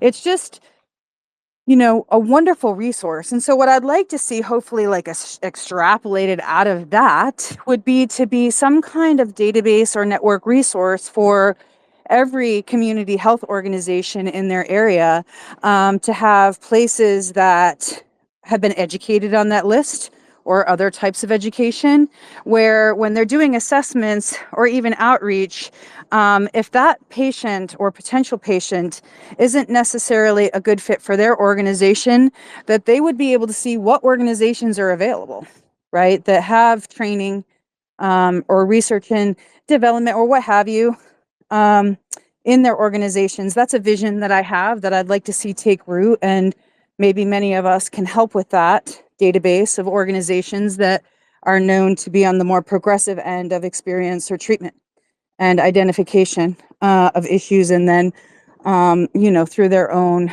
treatment, that those could be addressed. That's a very progressive idea. I know that.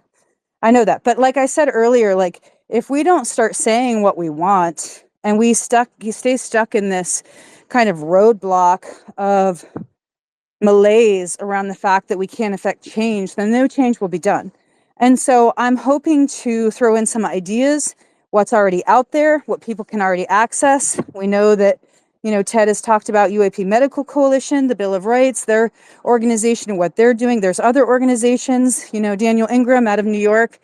He was at the Inquired Anomalous conference talking about, spiritual emergence, transformation, and other areas of research that he's doing. I know he can be made accessible for people that are in, especially people who are in mental health organizations that want to potentially have partnerships. I know he would be open to that. There's Unhidden in the UK that have started their organization about extraordinary experiences. There's the American Parapsychological Association that has conferences in the clinical community for clinicians to come and talk about their emerging research and also extraordinary experiences, what those are. So there are some really great organizations doing foundational level work, but I think it's a matter of, obviously, one, networking, who those people are in your area or in your country at this stage, and all of us kind of developing that together as a best practice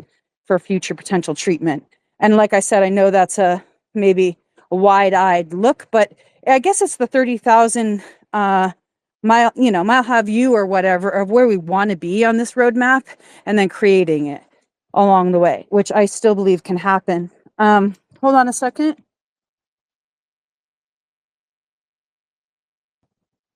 Panda, I just gave you approval as speaker, Panda. Are you there? You guys know I'm not the best with spaces. I'm like your grandma listening to her, voicemail going, "Are you there? Are you there, Panda?" Just quickly, while Panda's coming up, have you seen, because I'm not was not at a clinical level where I had access to it, but have you seen the questions that are asked about or around this topic on the MMPI, the Minnesota Multi-Phasic Inventory? Yeah, I've been sent the MMPI multiple times, and also like the European version of it. And I think that warrants a little bit more discussion, because I don't know about you, but that seems to be, I don't know the best way to articulate this, but it just needs to be developed. It just needs to be developed better. Is a better approach. There is a better approach, I think. Maybe we can talk offline about that. Yeah, I agree. Just send me a message in my DMs. If I don't follow you, please don't take that personally. I'm a little bit behind on following. So just follow me and then I'll follow you back, Jay.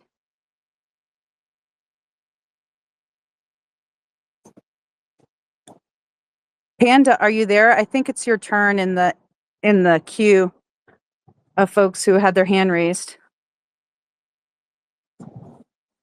All right. Anybody else? Questions, concerns, suggestions of how we may be able to use community activism together to develop systems or processes for experience or treatment? I just mentioned potentially a database that would be open source of all the mental health centers or organizations in your country or your state as a stepping stone towards creating real resources for people who need to outreach. Anything else? Anybody else have any ideas? Please don't feel in any way worried about throwing something out there. This would be things we're all thinking about that's needed, that we can, approach together and put these ideas out there together.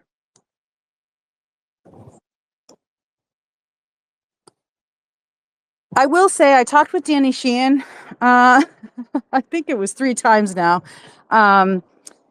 We walked in the hallway, to go to the hearing together because we were both outside, and I told him about McKinney-Vento grant process. And the reason why I did is because I said I see that we need at the interdepartmental level the same type of task force in our government in the US now I'm talking about, because what we had was an interagency task force for homelessness. That was a top level, like reducing the silo, different departments working together on homelessness. And out of that interagency council on homelessness, what we developed nationally was a 10-year plan to end homelessness. Now, we all know that that didn't work, but in that process, it got all these different agencies and departments in our government with a certain task in mind to bring their departmental expertise, but also resources together for that charter. So that's one way that I said with Danny, look, we need a interagency council on UAP, right? The UAP phenomenon. So we can not only address the stovepiping that's in these governmental departments, but shield some of it that needs to be classified, but also open other parts that might lend resources to moving forward. So I was pleasantly surprised to see that in the Seoul Symposium document that got put up online like a month ago, there's a task force listed for experiencers. So who knows if that was my bright idea or if it was somebody else's bright idea that came into that language, but I was really happy to see it. So for those of you who are interested in that research side for experiencers, watch that. Watch that terminology and see where it potentially leads, because that could be a linchpin that we could all drive forward together in an interagency council on UAP issues or experiencer issues or all the above.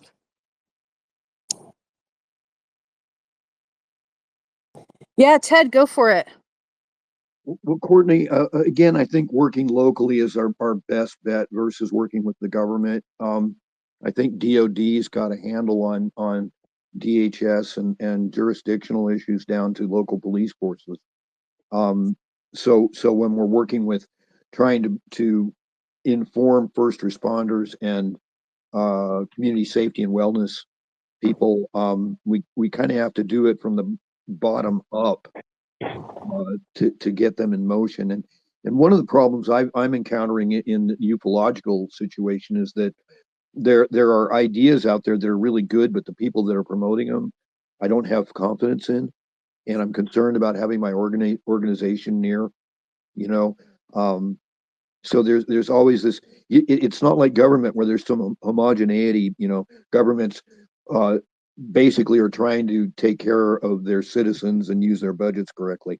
But we don't have that level of organization with this subject. So the problem becomes one of how do we generally raise awareness on this without looking like idiots, and actually be able to get some traction over the long term. And again, I think it just starts with cultivating ideas, like I did with Dr. Keith Taylor, law enforcement professor and professional. I asked him what he thought ought to be done, and he said, well, I think we need to come up with some policies and protocols for first responders. So I let him lead. We wrote a paper. It was a good paper. Your name's on it, Courtney. It's and then that paper ended up becoming influence that developed the MCCA conversation, and 80 police chiefs are now discussing UAP. So these are the kind of linchpins we're looking for. You can get somebody with a credential that can have some influence over their professional society, and start a dialogue. Then you can be part of it. And I would invite anybody in earshot of this that is involved in mental health or has an interest in the topic that we're bringing up to reach out to me at UAP Med. We're always looking for volunteers and recruits, and you don't have to be upfront with your reputation. If you've got good ideas, that's what we all really need, and that's what Courtney's asking for. So anyway, that's my 2 cents worth. Sorry that my mic was off. They changed the flight pattern here in South Anchorage, so it's like helicopters, Air Force One. So sorry about that, Ted. I heard you loud and clear. I hope that noise wasn't so much that other people couldn't hear you. But yeah, get involved with organizations. Obviously, you don't have to have a mental health background. A good example of that is NAMI, the National Alliance for, mental health. And They do great work. NAMI does great work as citizens, family members of people who have experienced any kind of mental health crisis or challenge. So there's also a lot of organizations that could be replicated. You know, their mission, their vision. You could start something yourself, but as Ted has just said, it really does take those people who can see the 30,000-foot view and bring those voices together in an organized way to make an impact. And I agree with you about working locally. Here's what I've been thinking about with the local thing, because I'm a big fan of Tip O'Neill. You know, all politics is local, but Yeah. that has changed so markedly with like kitchen table issues that it's more like things like X and social spaces and other types of social media take these kind of like kitchen table issues and make them national real quick. So I'm a big fan of working locally because I've worked locally.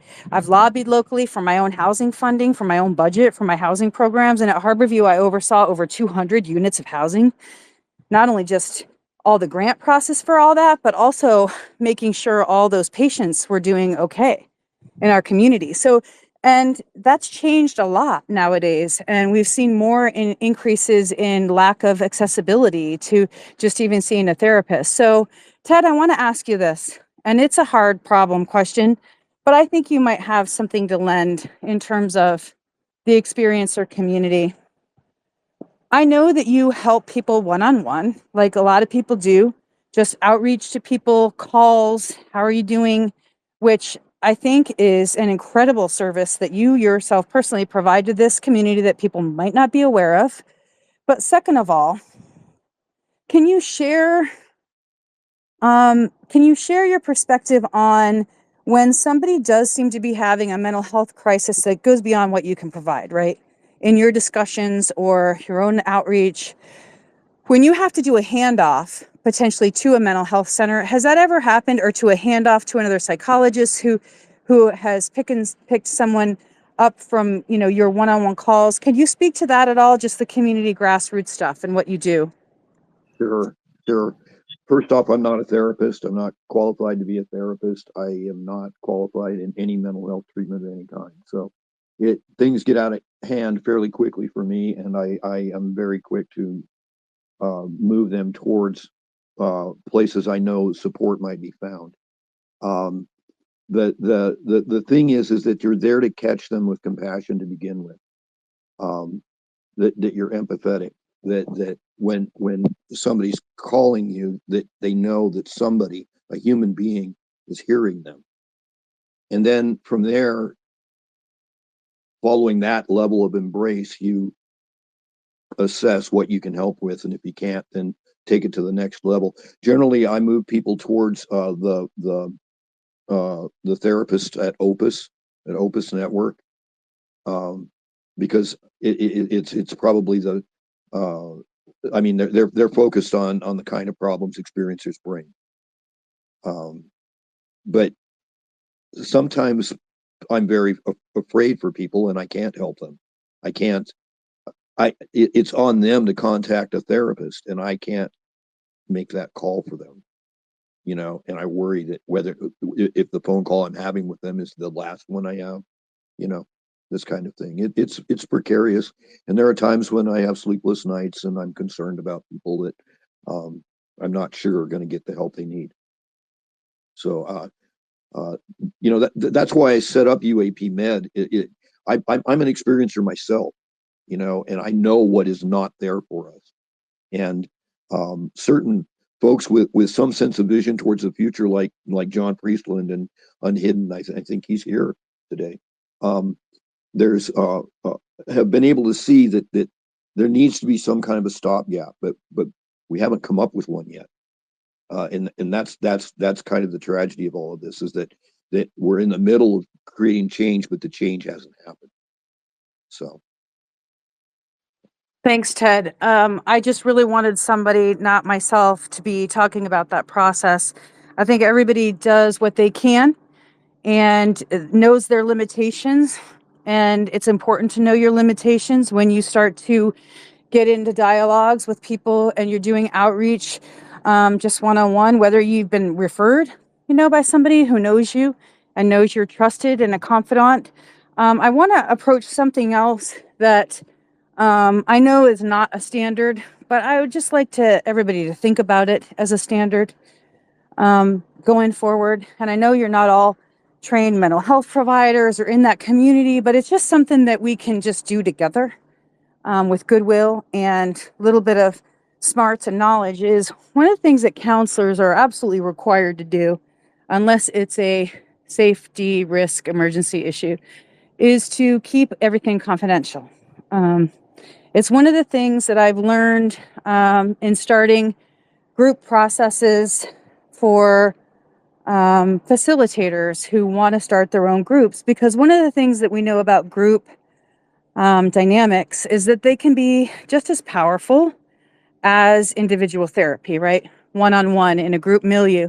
And by creating groups in our communities and raising the standards, which Ted and I have talked about, it's a real passion of mine to try to create kind of a code of conduct and standards in our community for working with experiencers one-on-one, but also in group settings, is that we can keep people's stories, information, and any kind of information that someone gives you confidential.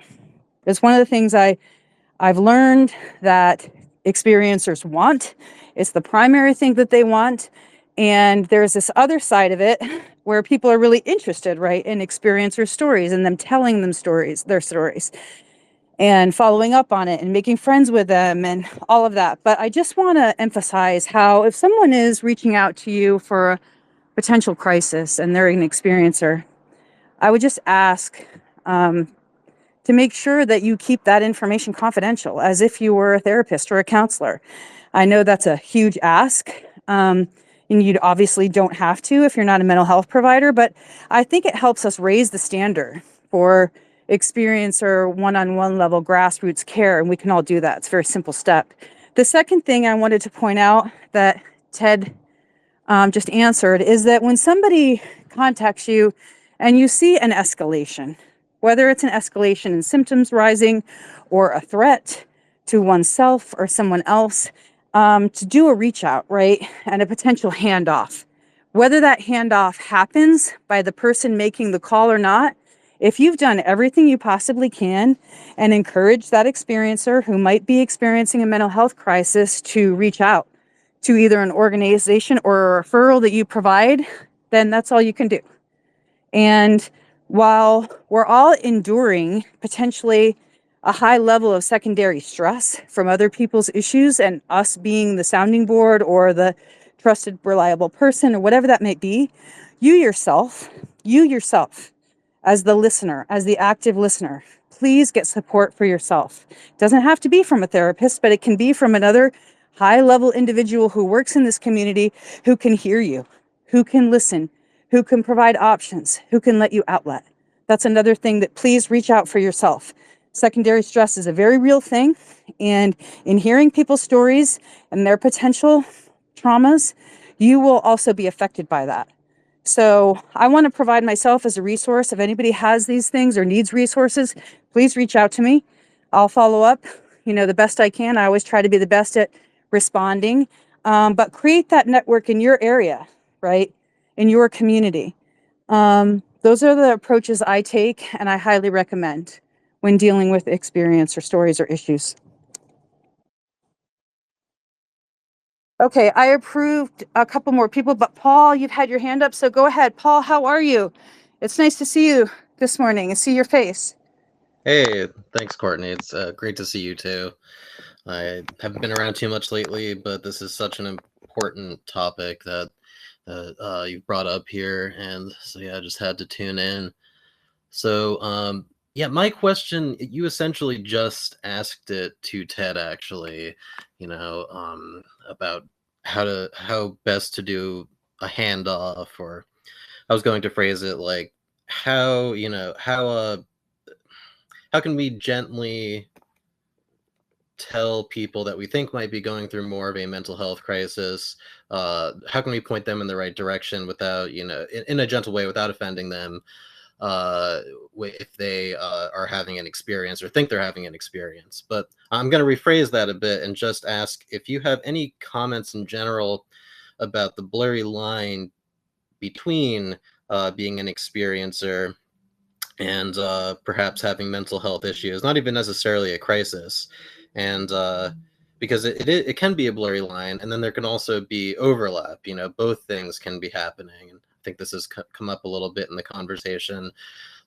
You can have a very intense experience, and then from the way our society is constructed right now, and through lack of resources and mental health aid, things can get really ugly trying to cope with that.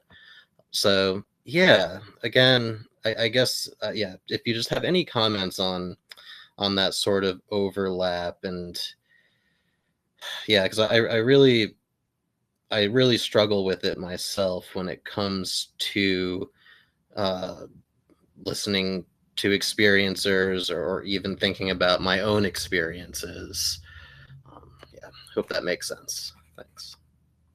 It absolutely does. And I'm really glad you brought it up. We focused on it a little bit as we opened up the space this morning. But, one of the things that you're trained to do as a provider real early on in service and social services, or, clinical services, whatever it might be on the continuum of care, you're taught to ask certain questions and pay attention to certain types of language or dialogue, or even like exacerbation of symptoms that would create risk.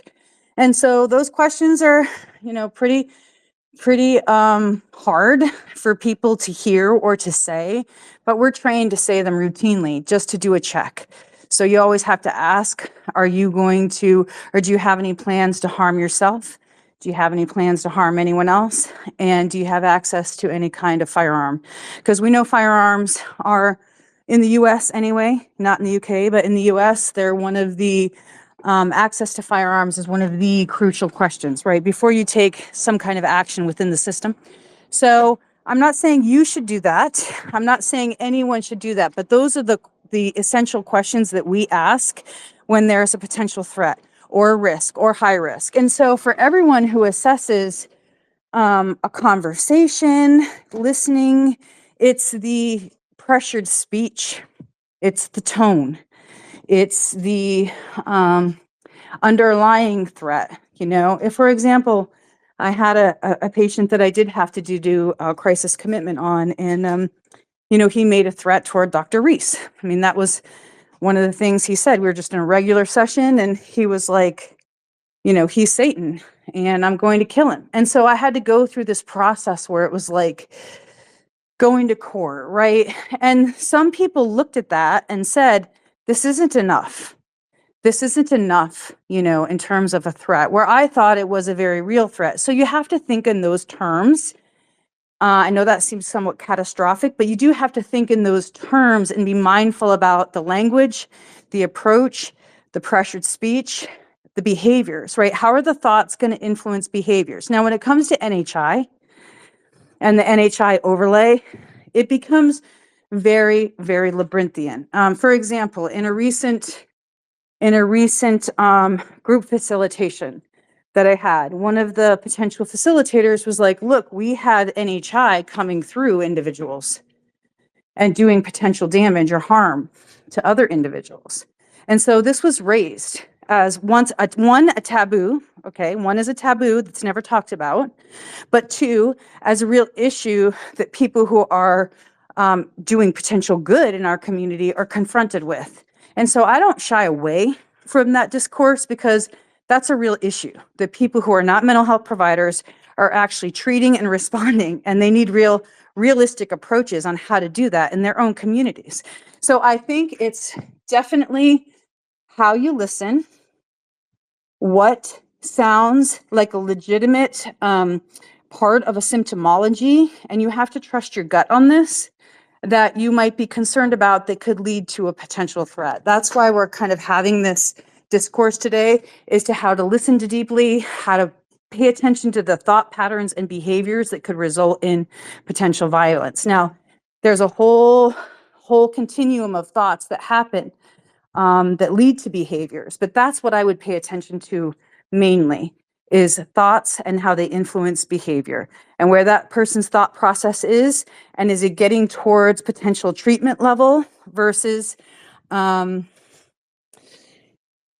more mild integration process of NHI related issues, if that makes sense. And we can totally chat offline about that and how I assess for it and how you can too later.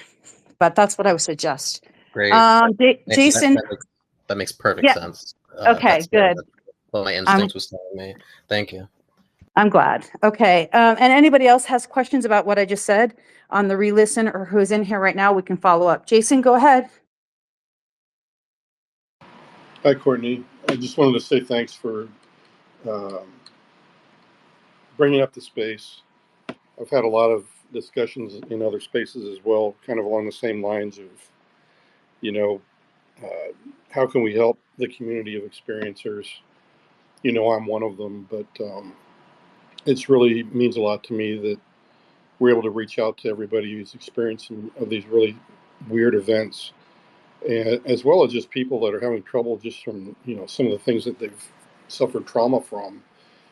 Doesn't necessarily need to be from being a whistleblower or any other thing, but like you said, yeah, we have to be very careful to, you know, make sure they're not on the verge of hurting themselves or hurting others, because, you know, I haven't said this before, but one of my family members was suicidal, and I had to save them 3 times from doing something bad to themselves, and getting the help they needed.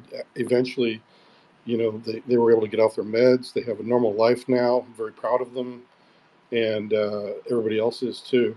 But it takes a family and a community to do that, and that's what I'm very happy to see you guys discussing here, because yeah, there's some people that have been through some very strange things in life, things that you wouldn't even imagine, sometimes nightmarish, you know, abusive relationships, trafficking, all kinds of stuff is out there, and we just need to be careful that, you know, we don't know where everybody's coming from, and we need to be prepared for that, because you never know when it comes along, where it could be a homeless person that you want to reach out to, and then all of a sudden it turns violent, and it's because there's something triggering them.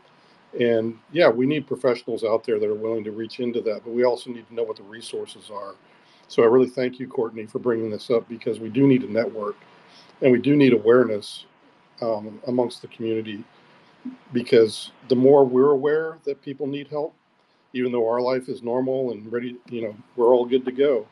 You know, I think that the propensity of humankind is to reach out to others that are hurting, and that's something to be really revered by all of us, and something to be attained for each of us to take home, because it could be our kids, it could be our family members that need that help, and somebody, you know, as well as the strangers that we encounter. So I just wanted to kind of say that to you, and and let you know I'm here, and I support you 100%.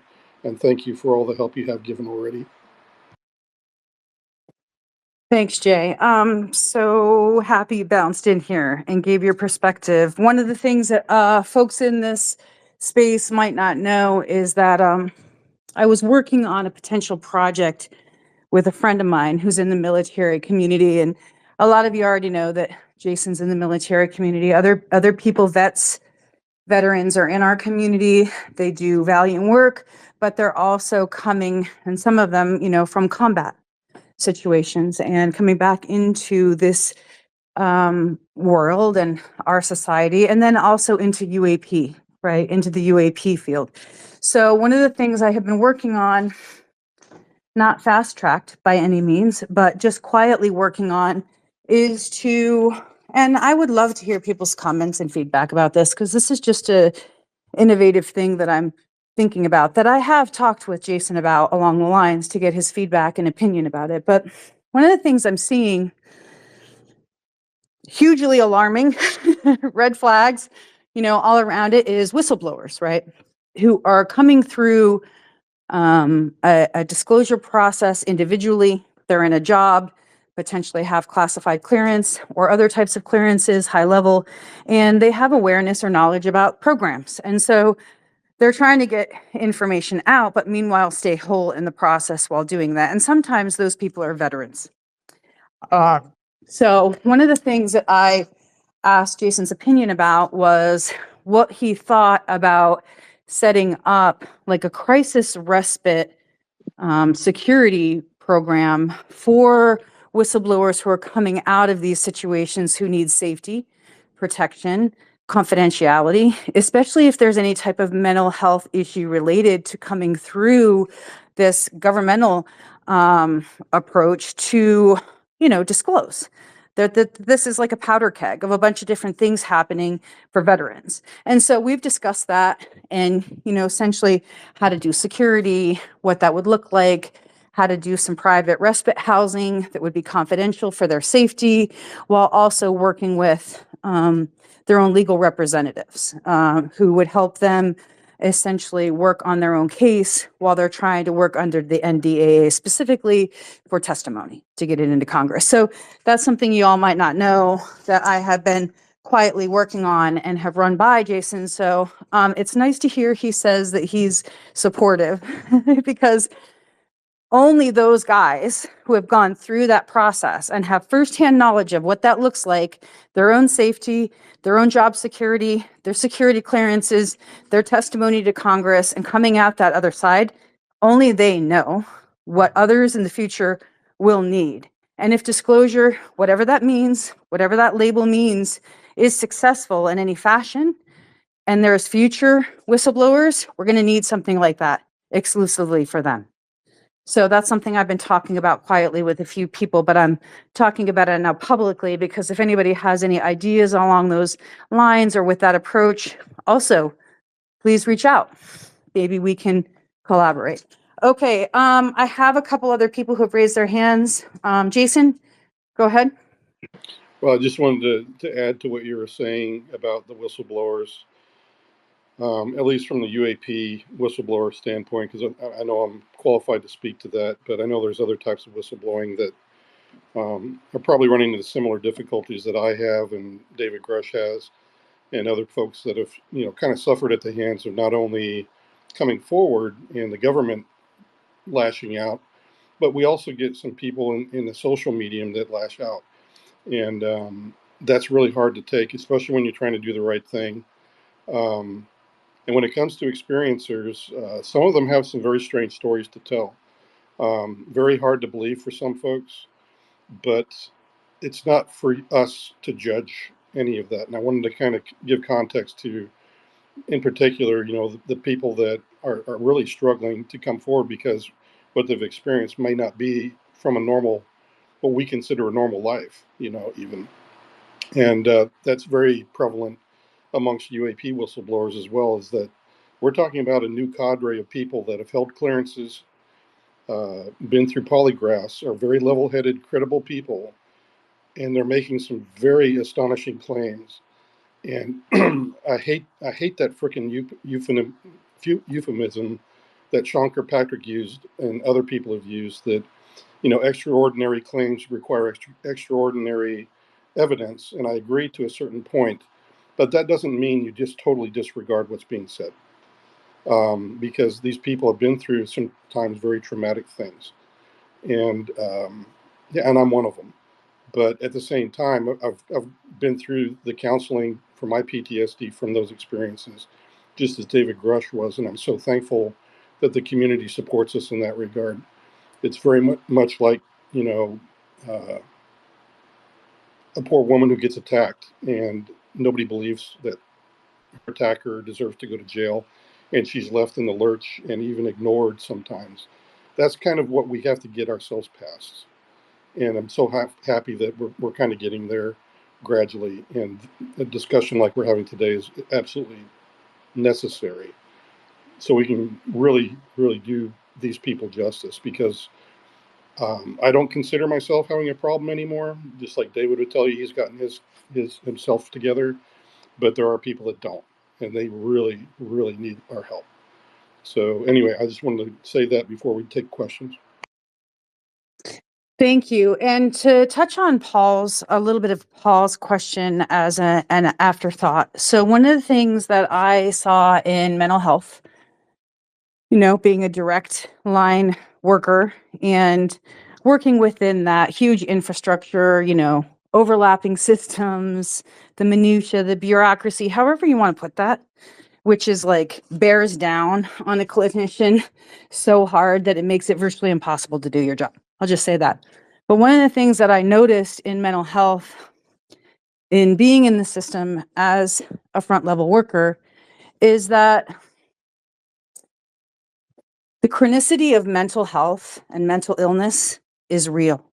That means when something is chronic, long lasting, pervasive, which means it affects one's life, family, home, job, children. Okay. When the chronicity of mental health is long lasting, that's the other way that you can tell. That you can tell the difference between acute crisis, after effects of a sighting or an encounter, and while someone's integrating that versus a true mental health issue that's chronic. You will be able to tell that. And I had one of the really great chaplains that I worked with at Harborview. His name was Craig Renenbaum. He was my mentor. But then I also had another great mentor who was in the University of Washington, who was also looking into not NHI at the time, but he was looking into what he called the spiritual center of the brain. He was a neurologist. He was a psychologist, scientist, and he was looking for this. So I knew that there were like windows of research into this type of perception that we're all talking about now, like spiritual emergence or transformative experiences or extraordinary experiences. And I had people who are at one of the best medical centers of the country looking into it. So I've already had people who are in psychology and psychiatry sciences, social sciences, helping me understand there is another form of perception right early on in my career. So I asked Dr. Renenbaum at one of my friends' weddings. I turned around to him and I said, look, I'm looking into expressive art therapy and these other ways to transform, potential depression or other issues like anxiety. And how do you tell the difference between a spiritual experience and a mental health issue that looks very much like a disease and illness and symptoms and all of that? And he turned to me and he said, what we found in our research is if it's a spiritual experience, it's holistic. It affects the mind, body, spirit, and every part and facet of that individual. And it's usually an experience that can be identified through its holism and how the person perceives it. And he said when it's a mental health issue, which we were speaking specifically about religiosity now, which religiosity is a type of symptom where someone is focused on a religious aspect that is part of their illness. It's the best way I can describe it. He said you'll see the illness present in the presenting symptoms rather than the holistic aspects of a spiritual experience. So that's one of the things that I think that other people might not have insight into clinically, that I have been able to have those conversations, be very privileged in those thought leaders who are looking into this spiritual holism versus mental health issues and symptoms that come up and crop up. We also know in the UAP community that a lot of traumas that experiencers endure are intergenerational. It could be through a family line, it could be through a grandparent or a parent. And with intergenerational trauma, we know that there are so many strides being made in that research. And so that also affects experiencers, that there's a line of traumatic experiences, especially in the Native community. That's something that's not discussed enough. So I'm going to go ahead and let Ted go ahead. You had your hand up, Ted. Pass it over to you. Sure.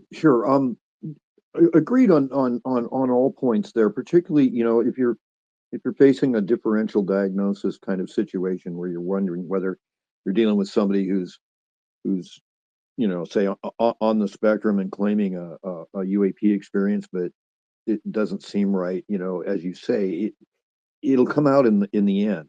We'll find out whether or not. we had this problem with UAP Med in terms of, well, what is an experiencer, you know, and what's a bona fide experience and what isn't. And we came to the conclusion that none of that matters. That in the end, you have somebody coming to you and telling you that they've experienced something unusual, they deserve to be listened to.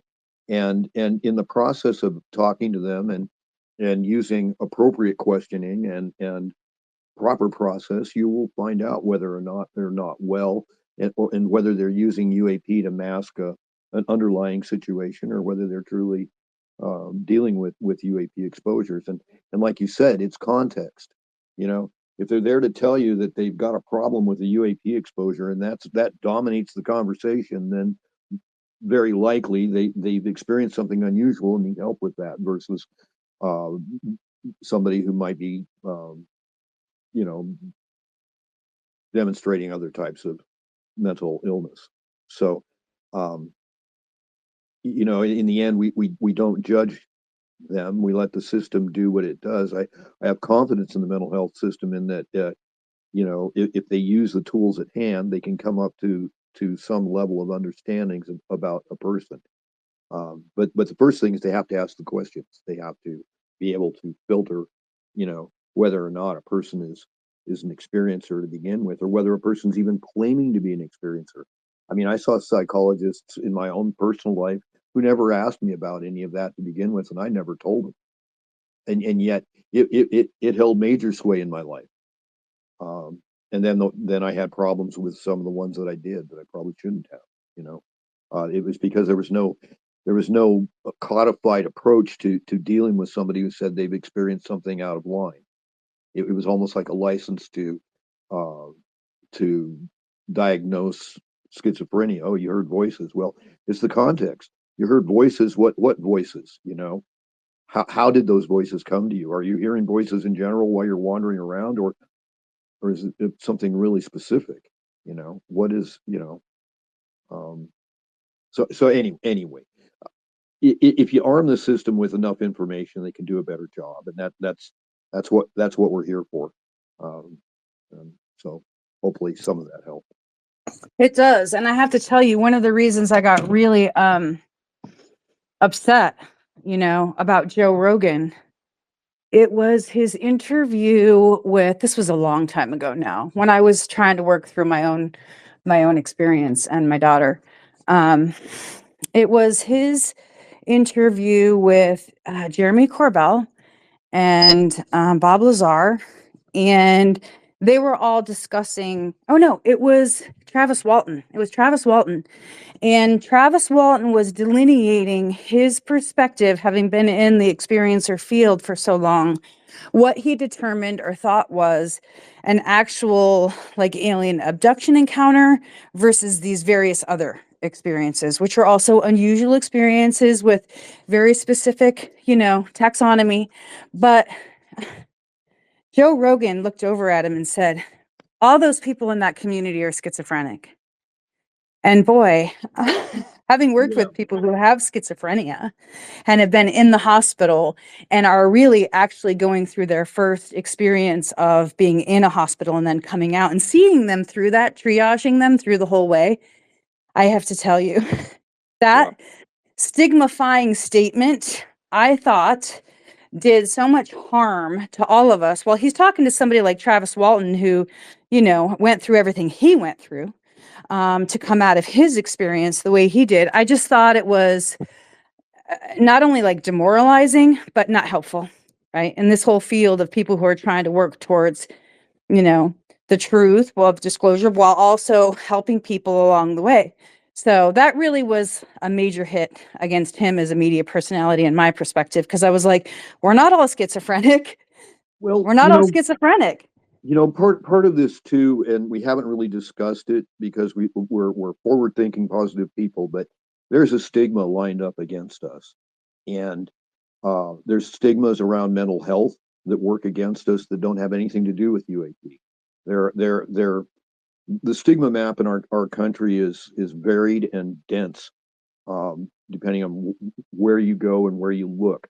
And having worked with it, with transitioning the aeronautical sciences and engineering community towards the UAP subject in a nuts and bolts way, which is, believe me, much easier, I think, than with dealing with psychology and psychiatry. That was a challenge, and continues to be a challenge to a point, but there are a lot fewer naysayers on the subject today than there were 5 years ago in the aeronautical sciences and engineering community.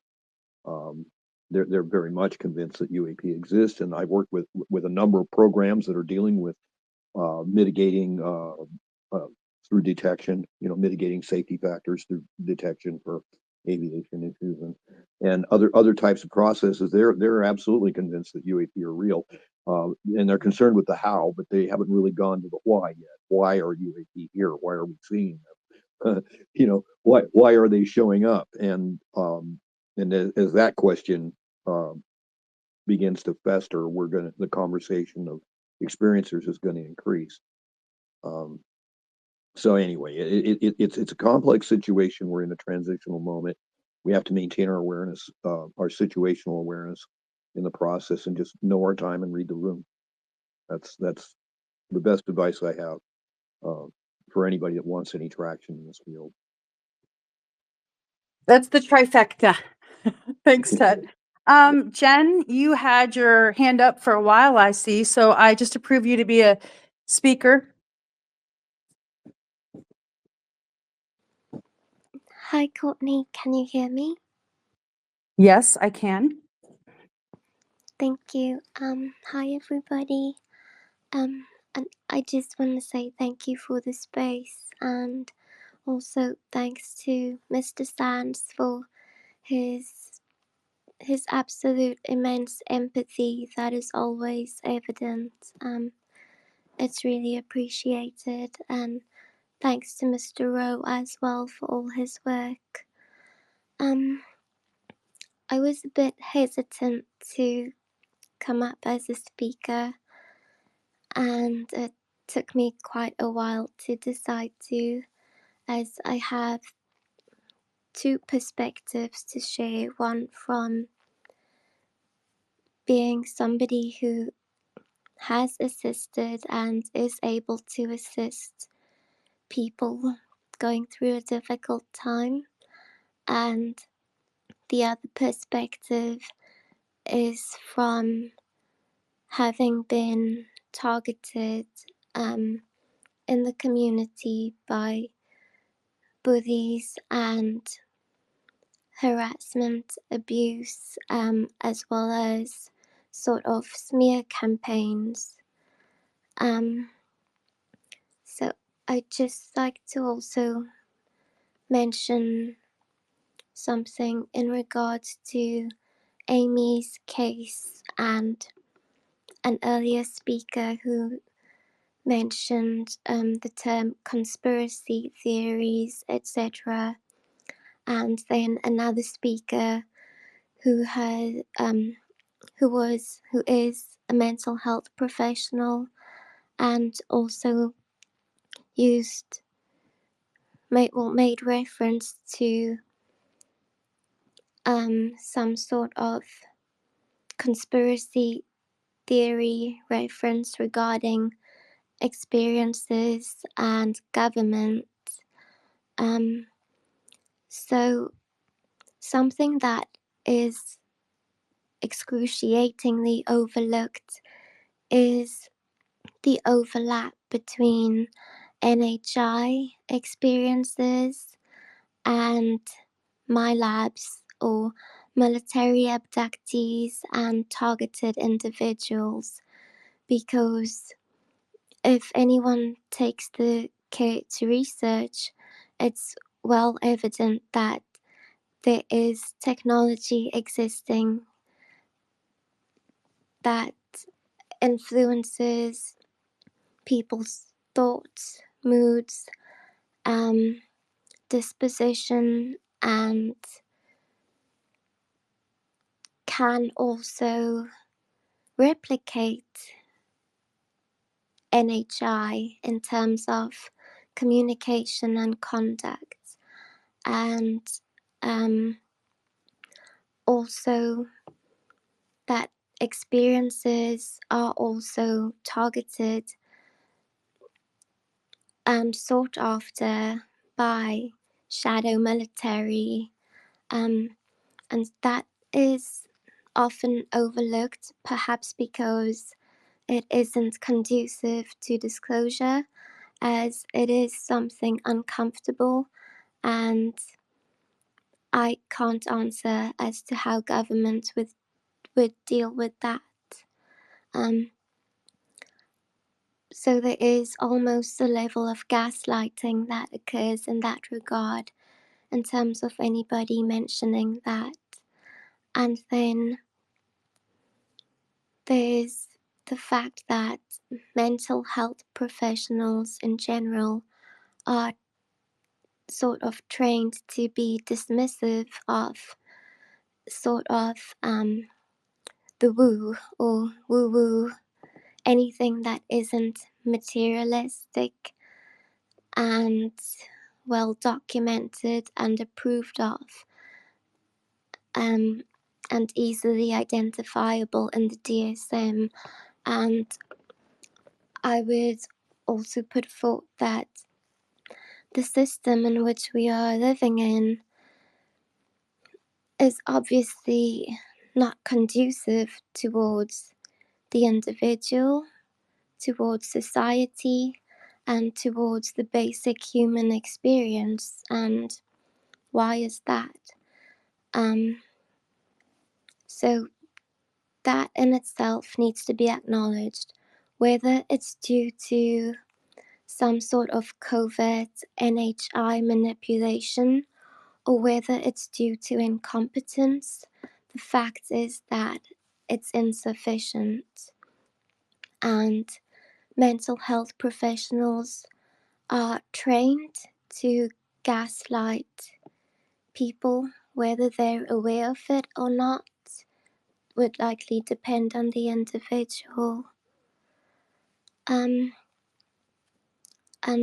next, that would lead me also to the issue of morality. Pardon me. That morality is something obviously personal, yet in a community situation, it does come into play.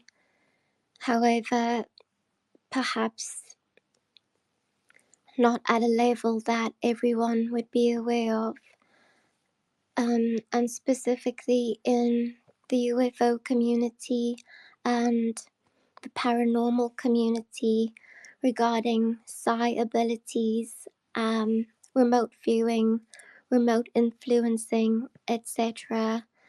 That women are targeted, and how often is morality mentioned in the same breath as any other discussions of these taking place? And then I'd like to speak on personal experience in the community of having co-hosted a support group for experiences, and it got to the point where I was the one who was generally dealing with the more sort of negative experiences, and that was okay. However, I got to a point where I could no longer participate, and then there was a smear campaign against me for speaking out about the risks, particularly the hijacker effect, as well as that certain conduct in the group was extremely high risk in terms of leading towards states of hypnosis and imbalance amongst individuals. And they did actually occur an incident where a person became manic, and I'm not entirely sure what they did, but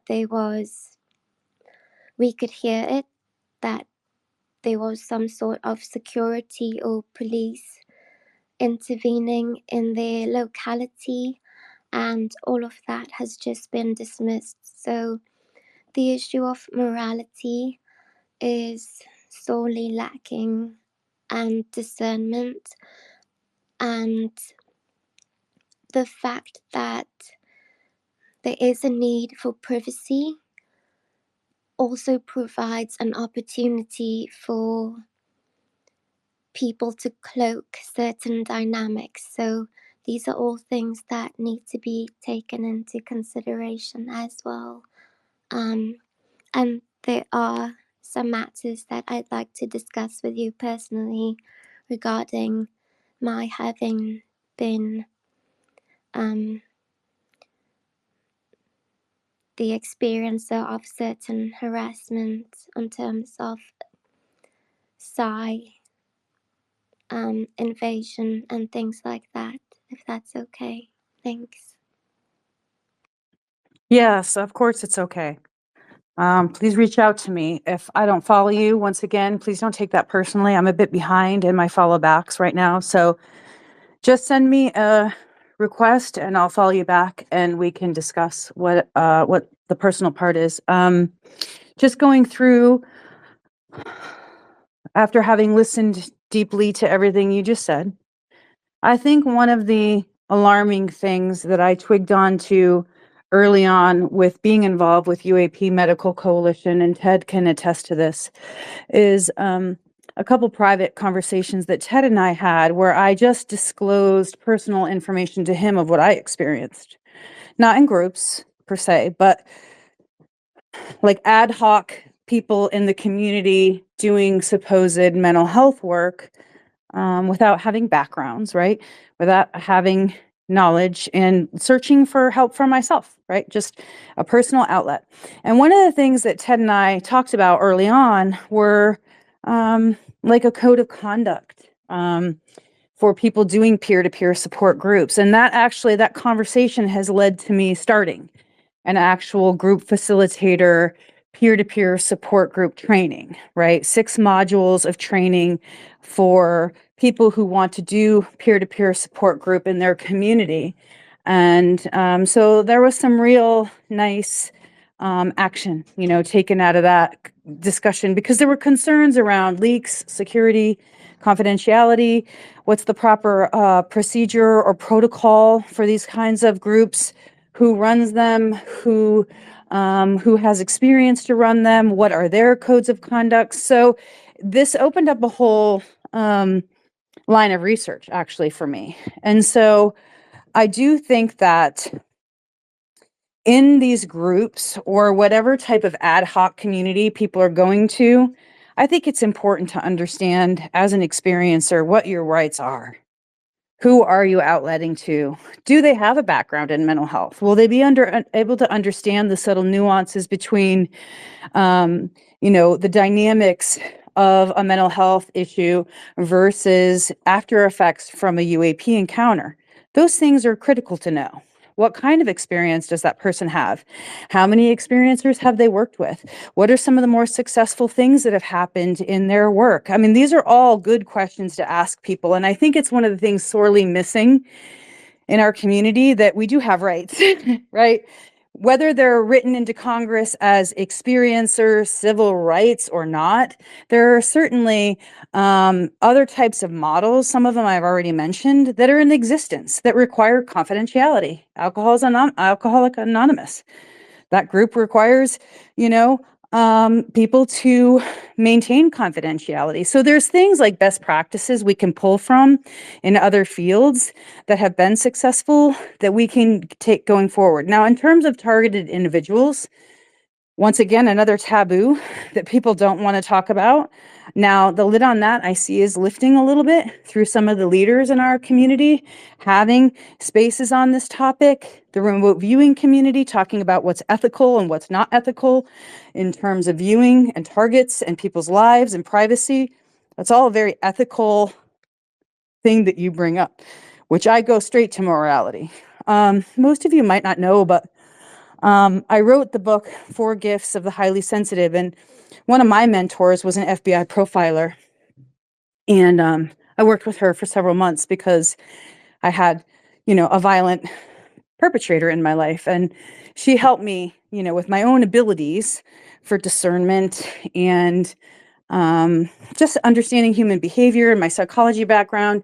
She worked with me for several months. And I brought that issue up to her about remote viewing, which I had known about for many years because of my own psi experiences that I thought were unusual, versus FBI profiling, right? What the subtle differences are, behavioral aspects versus psychic aspects. And so she worked in the BAU, my friend did.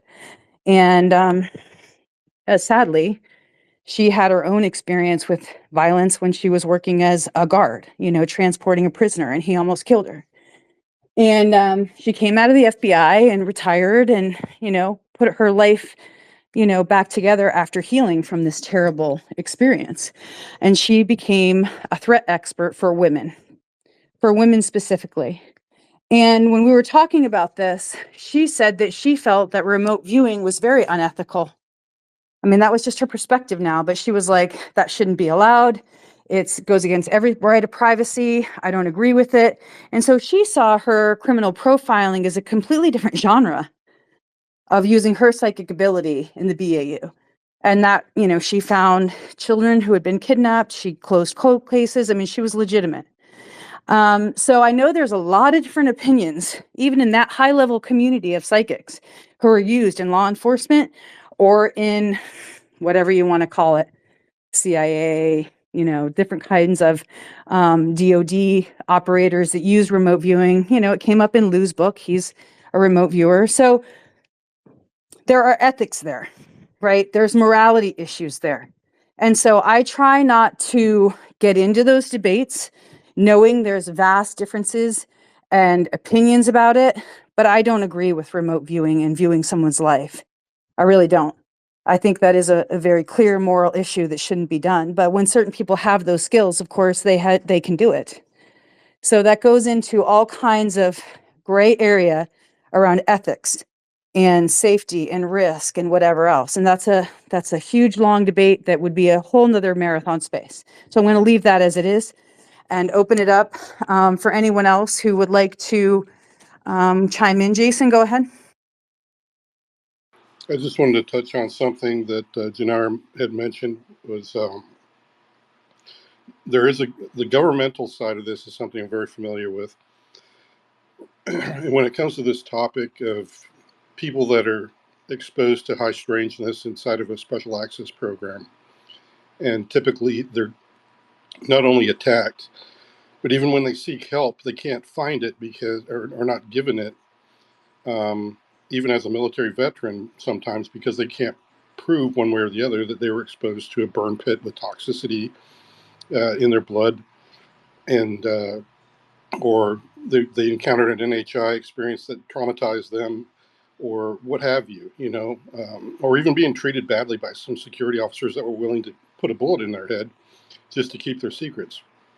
All of these are realities of what we're up against. So in here, I think that's another thing I just wanted to expand a little bit on, was just kind of open your mind to that aspect, that there's people in government that are literally, like you were saying, Courtney, that are paid to keep people traumatized and under their control, either by threat of violence and or other means, administrative terrorism and harming their ability to get jobs, as I'm under right now, and things like this. It is a horrible, horrible way for one group of people who literally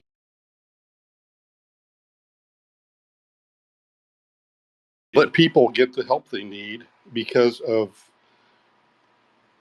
one reason or another, that they just want to continue their lives and not reveal at least a part of what they're doing so that these people can get help and not have to go through all these horrible processes of being accused of, are you even telling the truth or whatever else.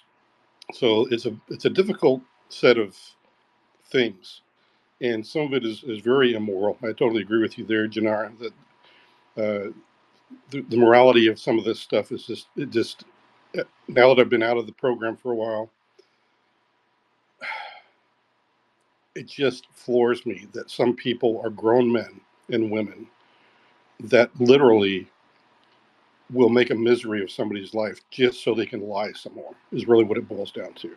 And it is a horrible thing that the government allows to live inside of these special access programs sometimes. And it's something that's going to be taking a lot of effort, both legislatively and for the Congress to really realize that this is much bigger than just disclosure. So I just wanted to make sure I clarified that for everybody in the audience as we move on. Thank you. I'm going to go ahead and let Tom come up here. He's requested to speak, so just hang on one second. I'm going to bow out for a minute. I've got an important call to take. I'll be right back. Sounds good. I'll see you later. Tom the Baptist. I can't help but think about Robert Duvall in that movie that he did, The Apostle, when I think about great movies, that were done. That was one of the best. I don't know if anybody's seen that, but I love that movie, The Apostle. Tom, are you there? Tom the Baptist?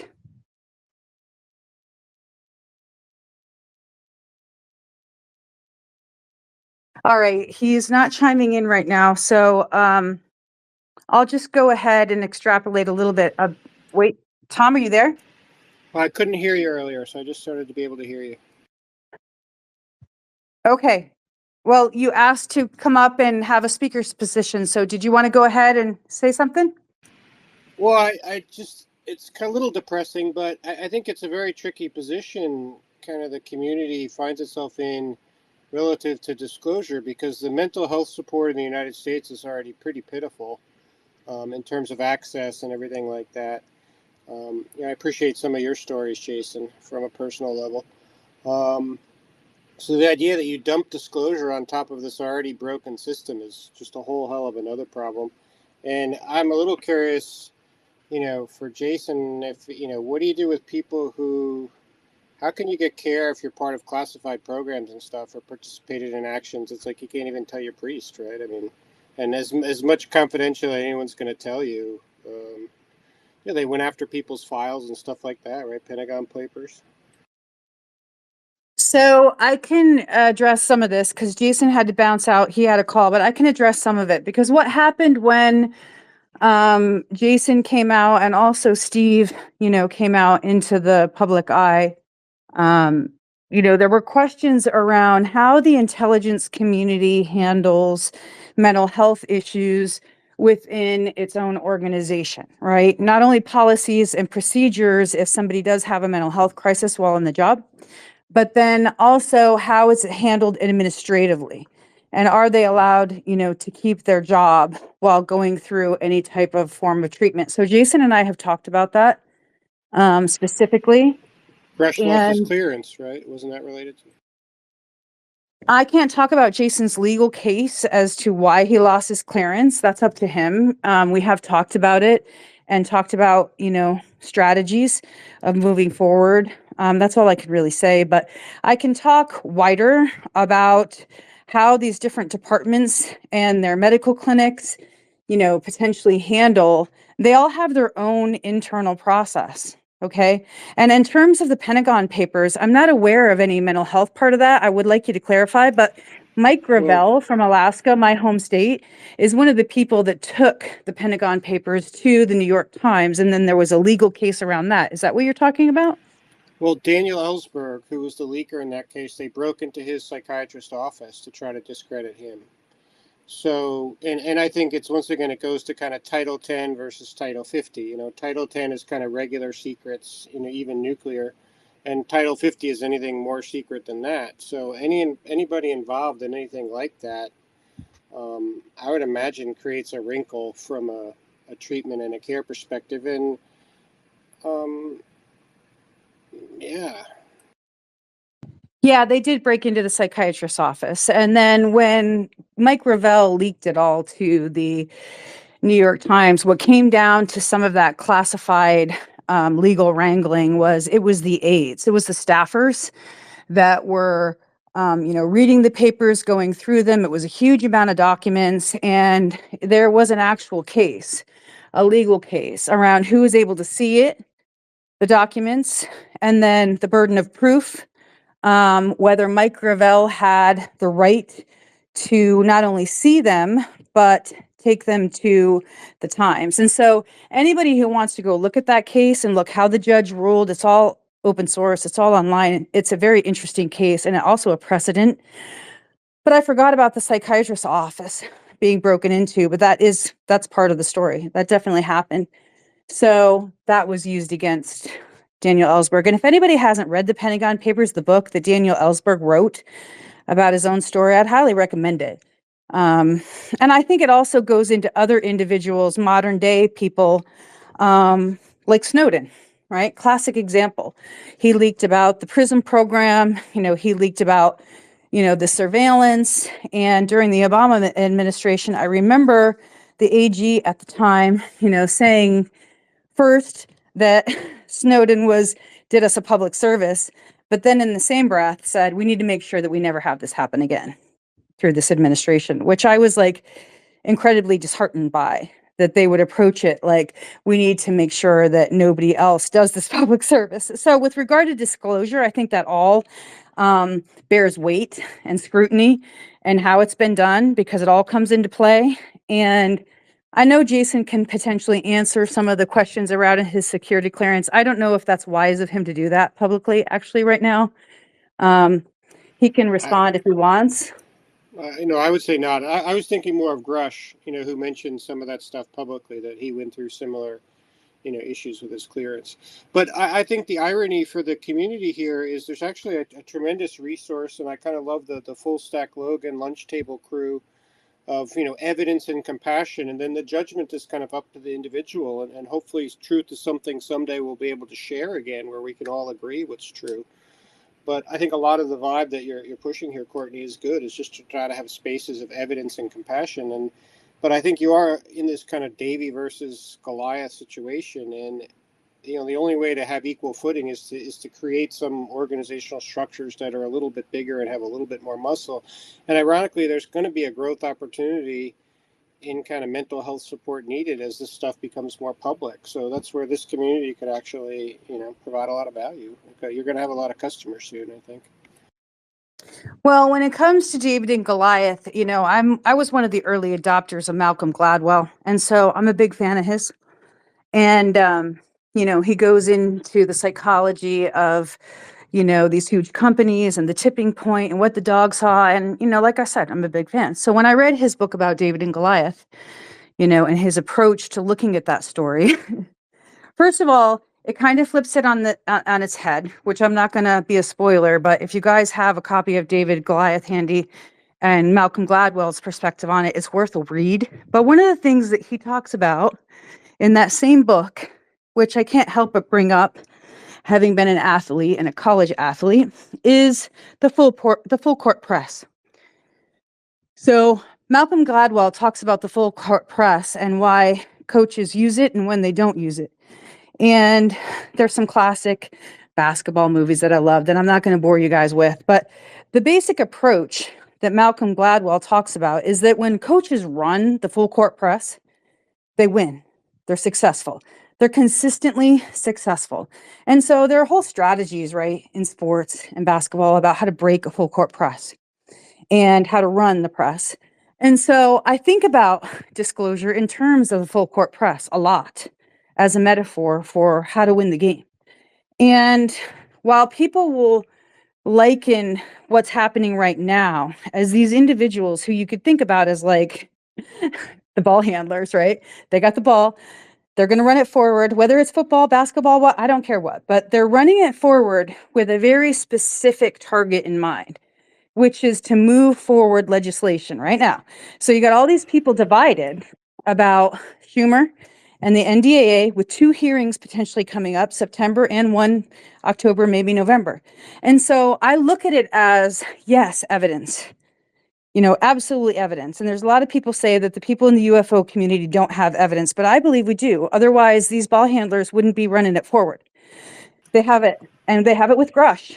But Meanwhile, while they're running the press forward, I feel like we're all kind of like in this zone scenario where we're just defending our position, where I'm more aggressive in that I think we should all be running the full court press. And so when people give me their opinions, I love to hear what they think, but I'm a full court press kind of girl. And I have seen results from it. And I have seen strategies that work in problems, because every time you talk about problems in our society, there's really big problems, huge problems. And then there's other problems that stem from those problems. And so I look at it as a big system problem that we're under, but also little targets that we could all work on to help that full court press going forward, if that makes sense. So I like the David and Goliath approach, because we can potentially win. I don't take that off the Well, table. Do you? well, here's an interesting, maybe it's a thought experiment, maybe it's reality, but I'm pretty sure I was hacked without a warrant, Title 50. Now, I'm interested in trying to prove that, but that's kind of a Davy and Goliath situation. But it's interesting how it puts you in kind of a mental health defensive stance. And, my perspective is there's something called CP&I, Customer Proprietary Network Information. And I'm just trying to get my own CP&I from my own network provider, even with local police support, and, not really getting too far, which I find interesting in America. I'm just trying to get access to my own data. All right. Well, I don't know about that specific process, but I have to tell you personally, I've gone through a lot of different education and levels of learning and growth myself about classifications, about hacking, about criminality, and everything that's come up in the last 4 months, just with the Amy Eskridge case, but even going back a year, honestly, with threatening, harassment, people showing up at our property in Pennsylvania while I was there, and cars being broken, and everything else. I mean, all manner of harassment and intimidation. And I've never been able to really pin down what all of it is over. Been hacked now once, just recently. A friend of mine has been hacked twice working on Amy. The NSA people that we know are all like, hacks are going to come now, so just be prepared for it. And I have to say, there are definitely red flags, right? Serious red flags when you go to get information, access for information, talking to people who can get that information for you. So my approach in the full court press mentality is to work every possible angle. And even still, there are times where there's inconsistencies and unusual shit that happen. And I just have to let those things sit.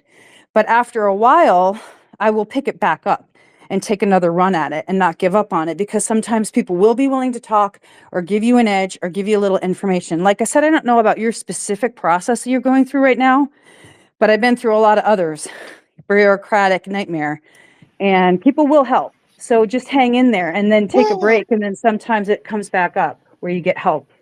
yeah, hopefully I'm in pretty good shape. I mean, we can always all have more help, but I've got some whistleblower experience, and I've got some law enforcement support experience, and I've got some experience technically, in the space, international telecommunications. So I'm not just talking out my ass, but the problem is a lot like maybe the theme of some of the spaces today is what you were hitting on, this Davy and Goliath situation, and this is where I think the community needs to. And I think there are efforts in that direction, to take things to the next level. The best way to fight the stigma is to have an organization and not just have one person that can be eaten alive. Yeah, I think you can get eaten alive. And that's like the cautionary tale of so many high level people who get into this labyrinth, and then they don't ever really make it out. So you have to take your approach with some real serious security and stuff in mind. And Jason popped off, but I will reach out to him afterwards, and maybe he'll reach out to you too, because he has a lot of expertise.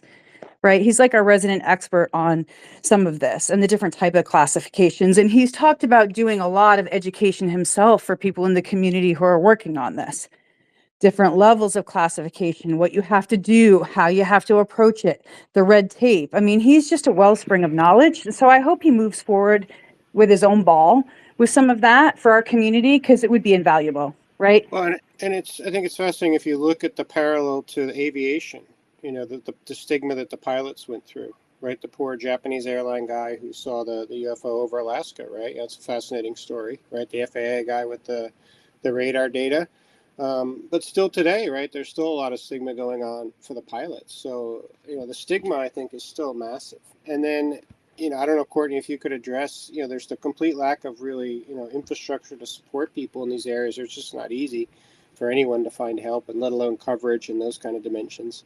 And then what about the tsunami of people who need help when, the 80-90% of people who think this is all BS, find out there's something to it? I've talked with people who top level like NTSB folks. I watched Todd Curtis's talk at the Contact in the Desert, and one of the things that just was blaring at me listening to him talk about NASA's reporting measures and how you have to put in certain terminology, right? Which laymen are looking at that just going, come on, I have to have a software engineering degree to essentially put in a query with these very specific words, right? To pull out an anomalous object. I mean, that's how I read it. But the other thing that stood out to me was that Todd Curtis is talking about, according to the NTSB party line, there's never been a crash of a UAP ever. And so I know somebody at the NTSB. So I was driving away from that conference going, I'm going to connect Todd Curtis, who's an aerospace like engineer guy, with the guy who I know at the NTSB, just to make that connection. Because I really thought NTSB should be aware, first of all our field of influence, all the data we have, how NASA does all their reporting measures, because I saw a real opportunity here to bring together two systemic or systems and their processes and potentially link arms and help one another. So that contact happened. I know that happened.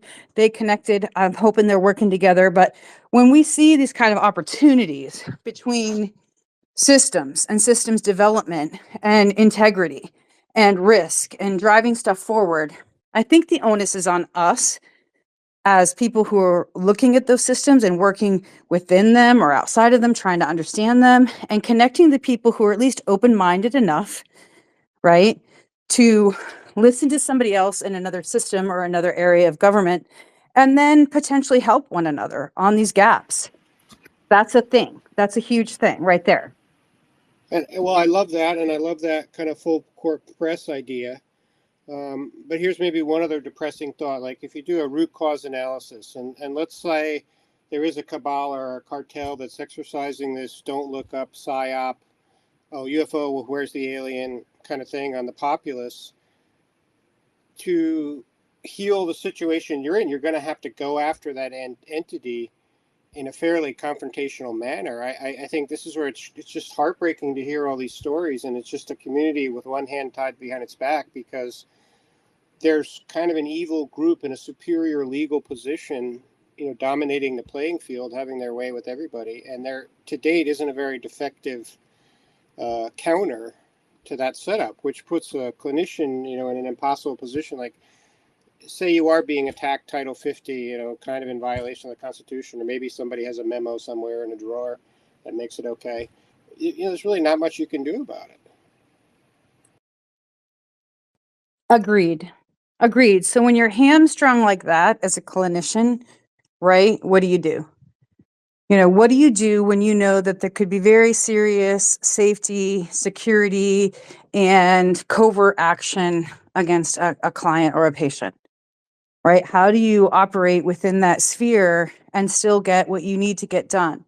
And so my approach is always to recognize your assets, the people that you can help you and who believe in what you're doing, right? So leverage assets while also providing as much direct one-on-one level support you can and leverage your own skill sets, which, some people in this community have considerable skill sets. And so I've always looked at our community as an asset. I understand that people think that it's burning down and, that there are all these people embedded in our community, wanting to hurt other people. But I think if you are somebody who's operating in good faith in this community, one, it's a matter of surrounding yourself with the good people, right? People of high level character, but also moral, that have, you know, morals and recognize ethical issues, because that's what it comes down to at the end of the day, is the people we surround ourselves with. And I recognize one of the complaints that people are bringing to the forefront is that some of those people are operators and counterintelligence people. And I don't say anymore that that's not true. I know it's true. I know that there are counterintelligence people in the UFO community trying to hamstring us from moving forward in that full court press. But I would just suggest to everybody, use your discernment, use your considerable skill sets. I think the UFO community has some of the best expert people in research, like, to date. And I know that that's a boastful claim, but if you look at some of the work that some of these landmark individuals have done in our community to set the stage, and a lot of this is just re-cementing what a lot of the legacy people have done so far into present time, there is a model for this to be successful. And so it's about raising awareness, one-on-one level, using your skill sets, and surrounding yourself. I think that's the trifecta, with the good people of high moral character that look out for you, that help you move things forward, and that you help them. It's a reciprocal thing. So that's just my own personal belief system in all of this.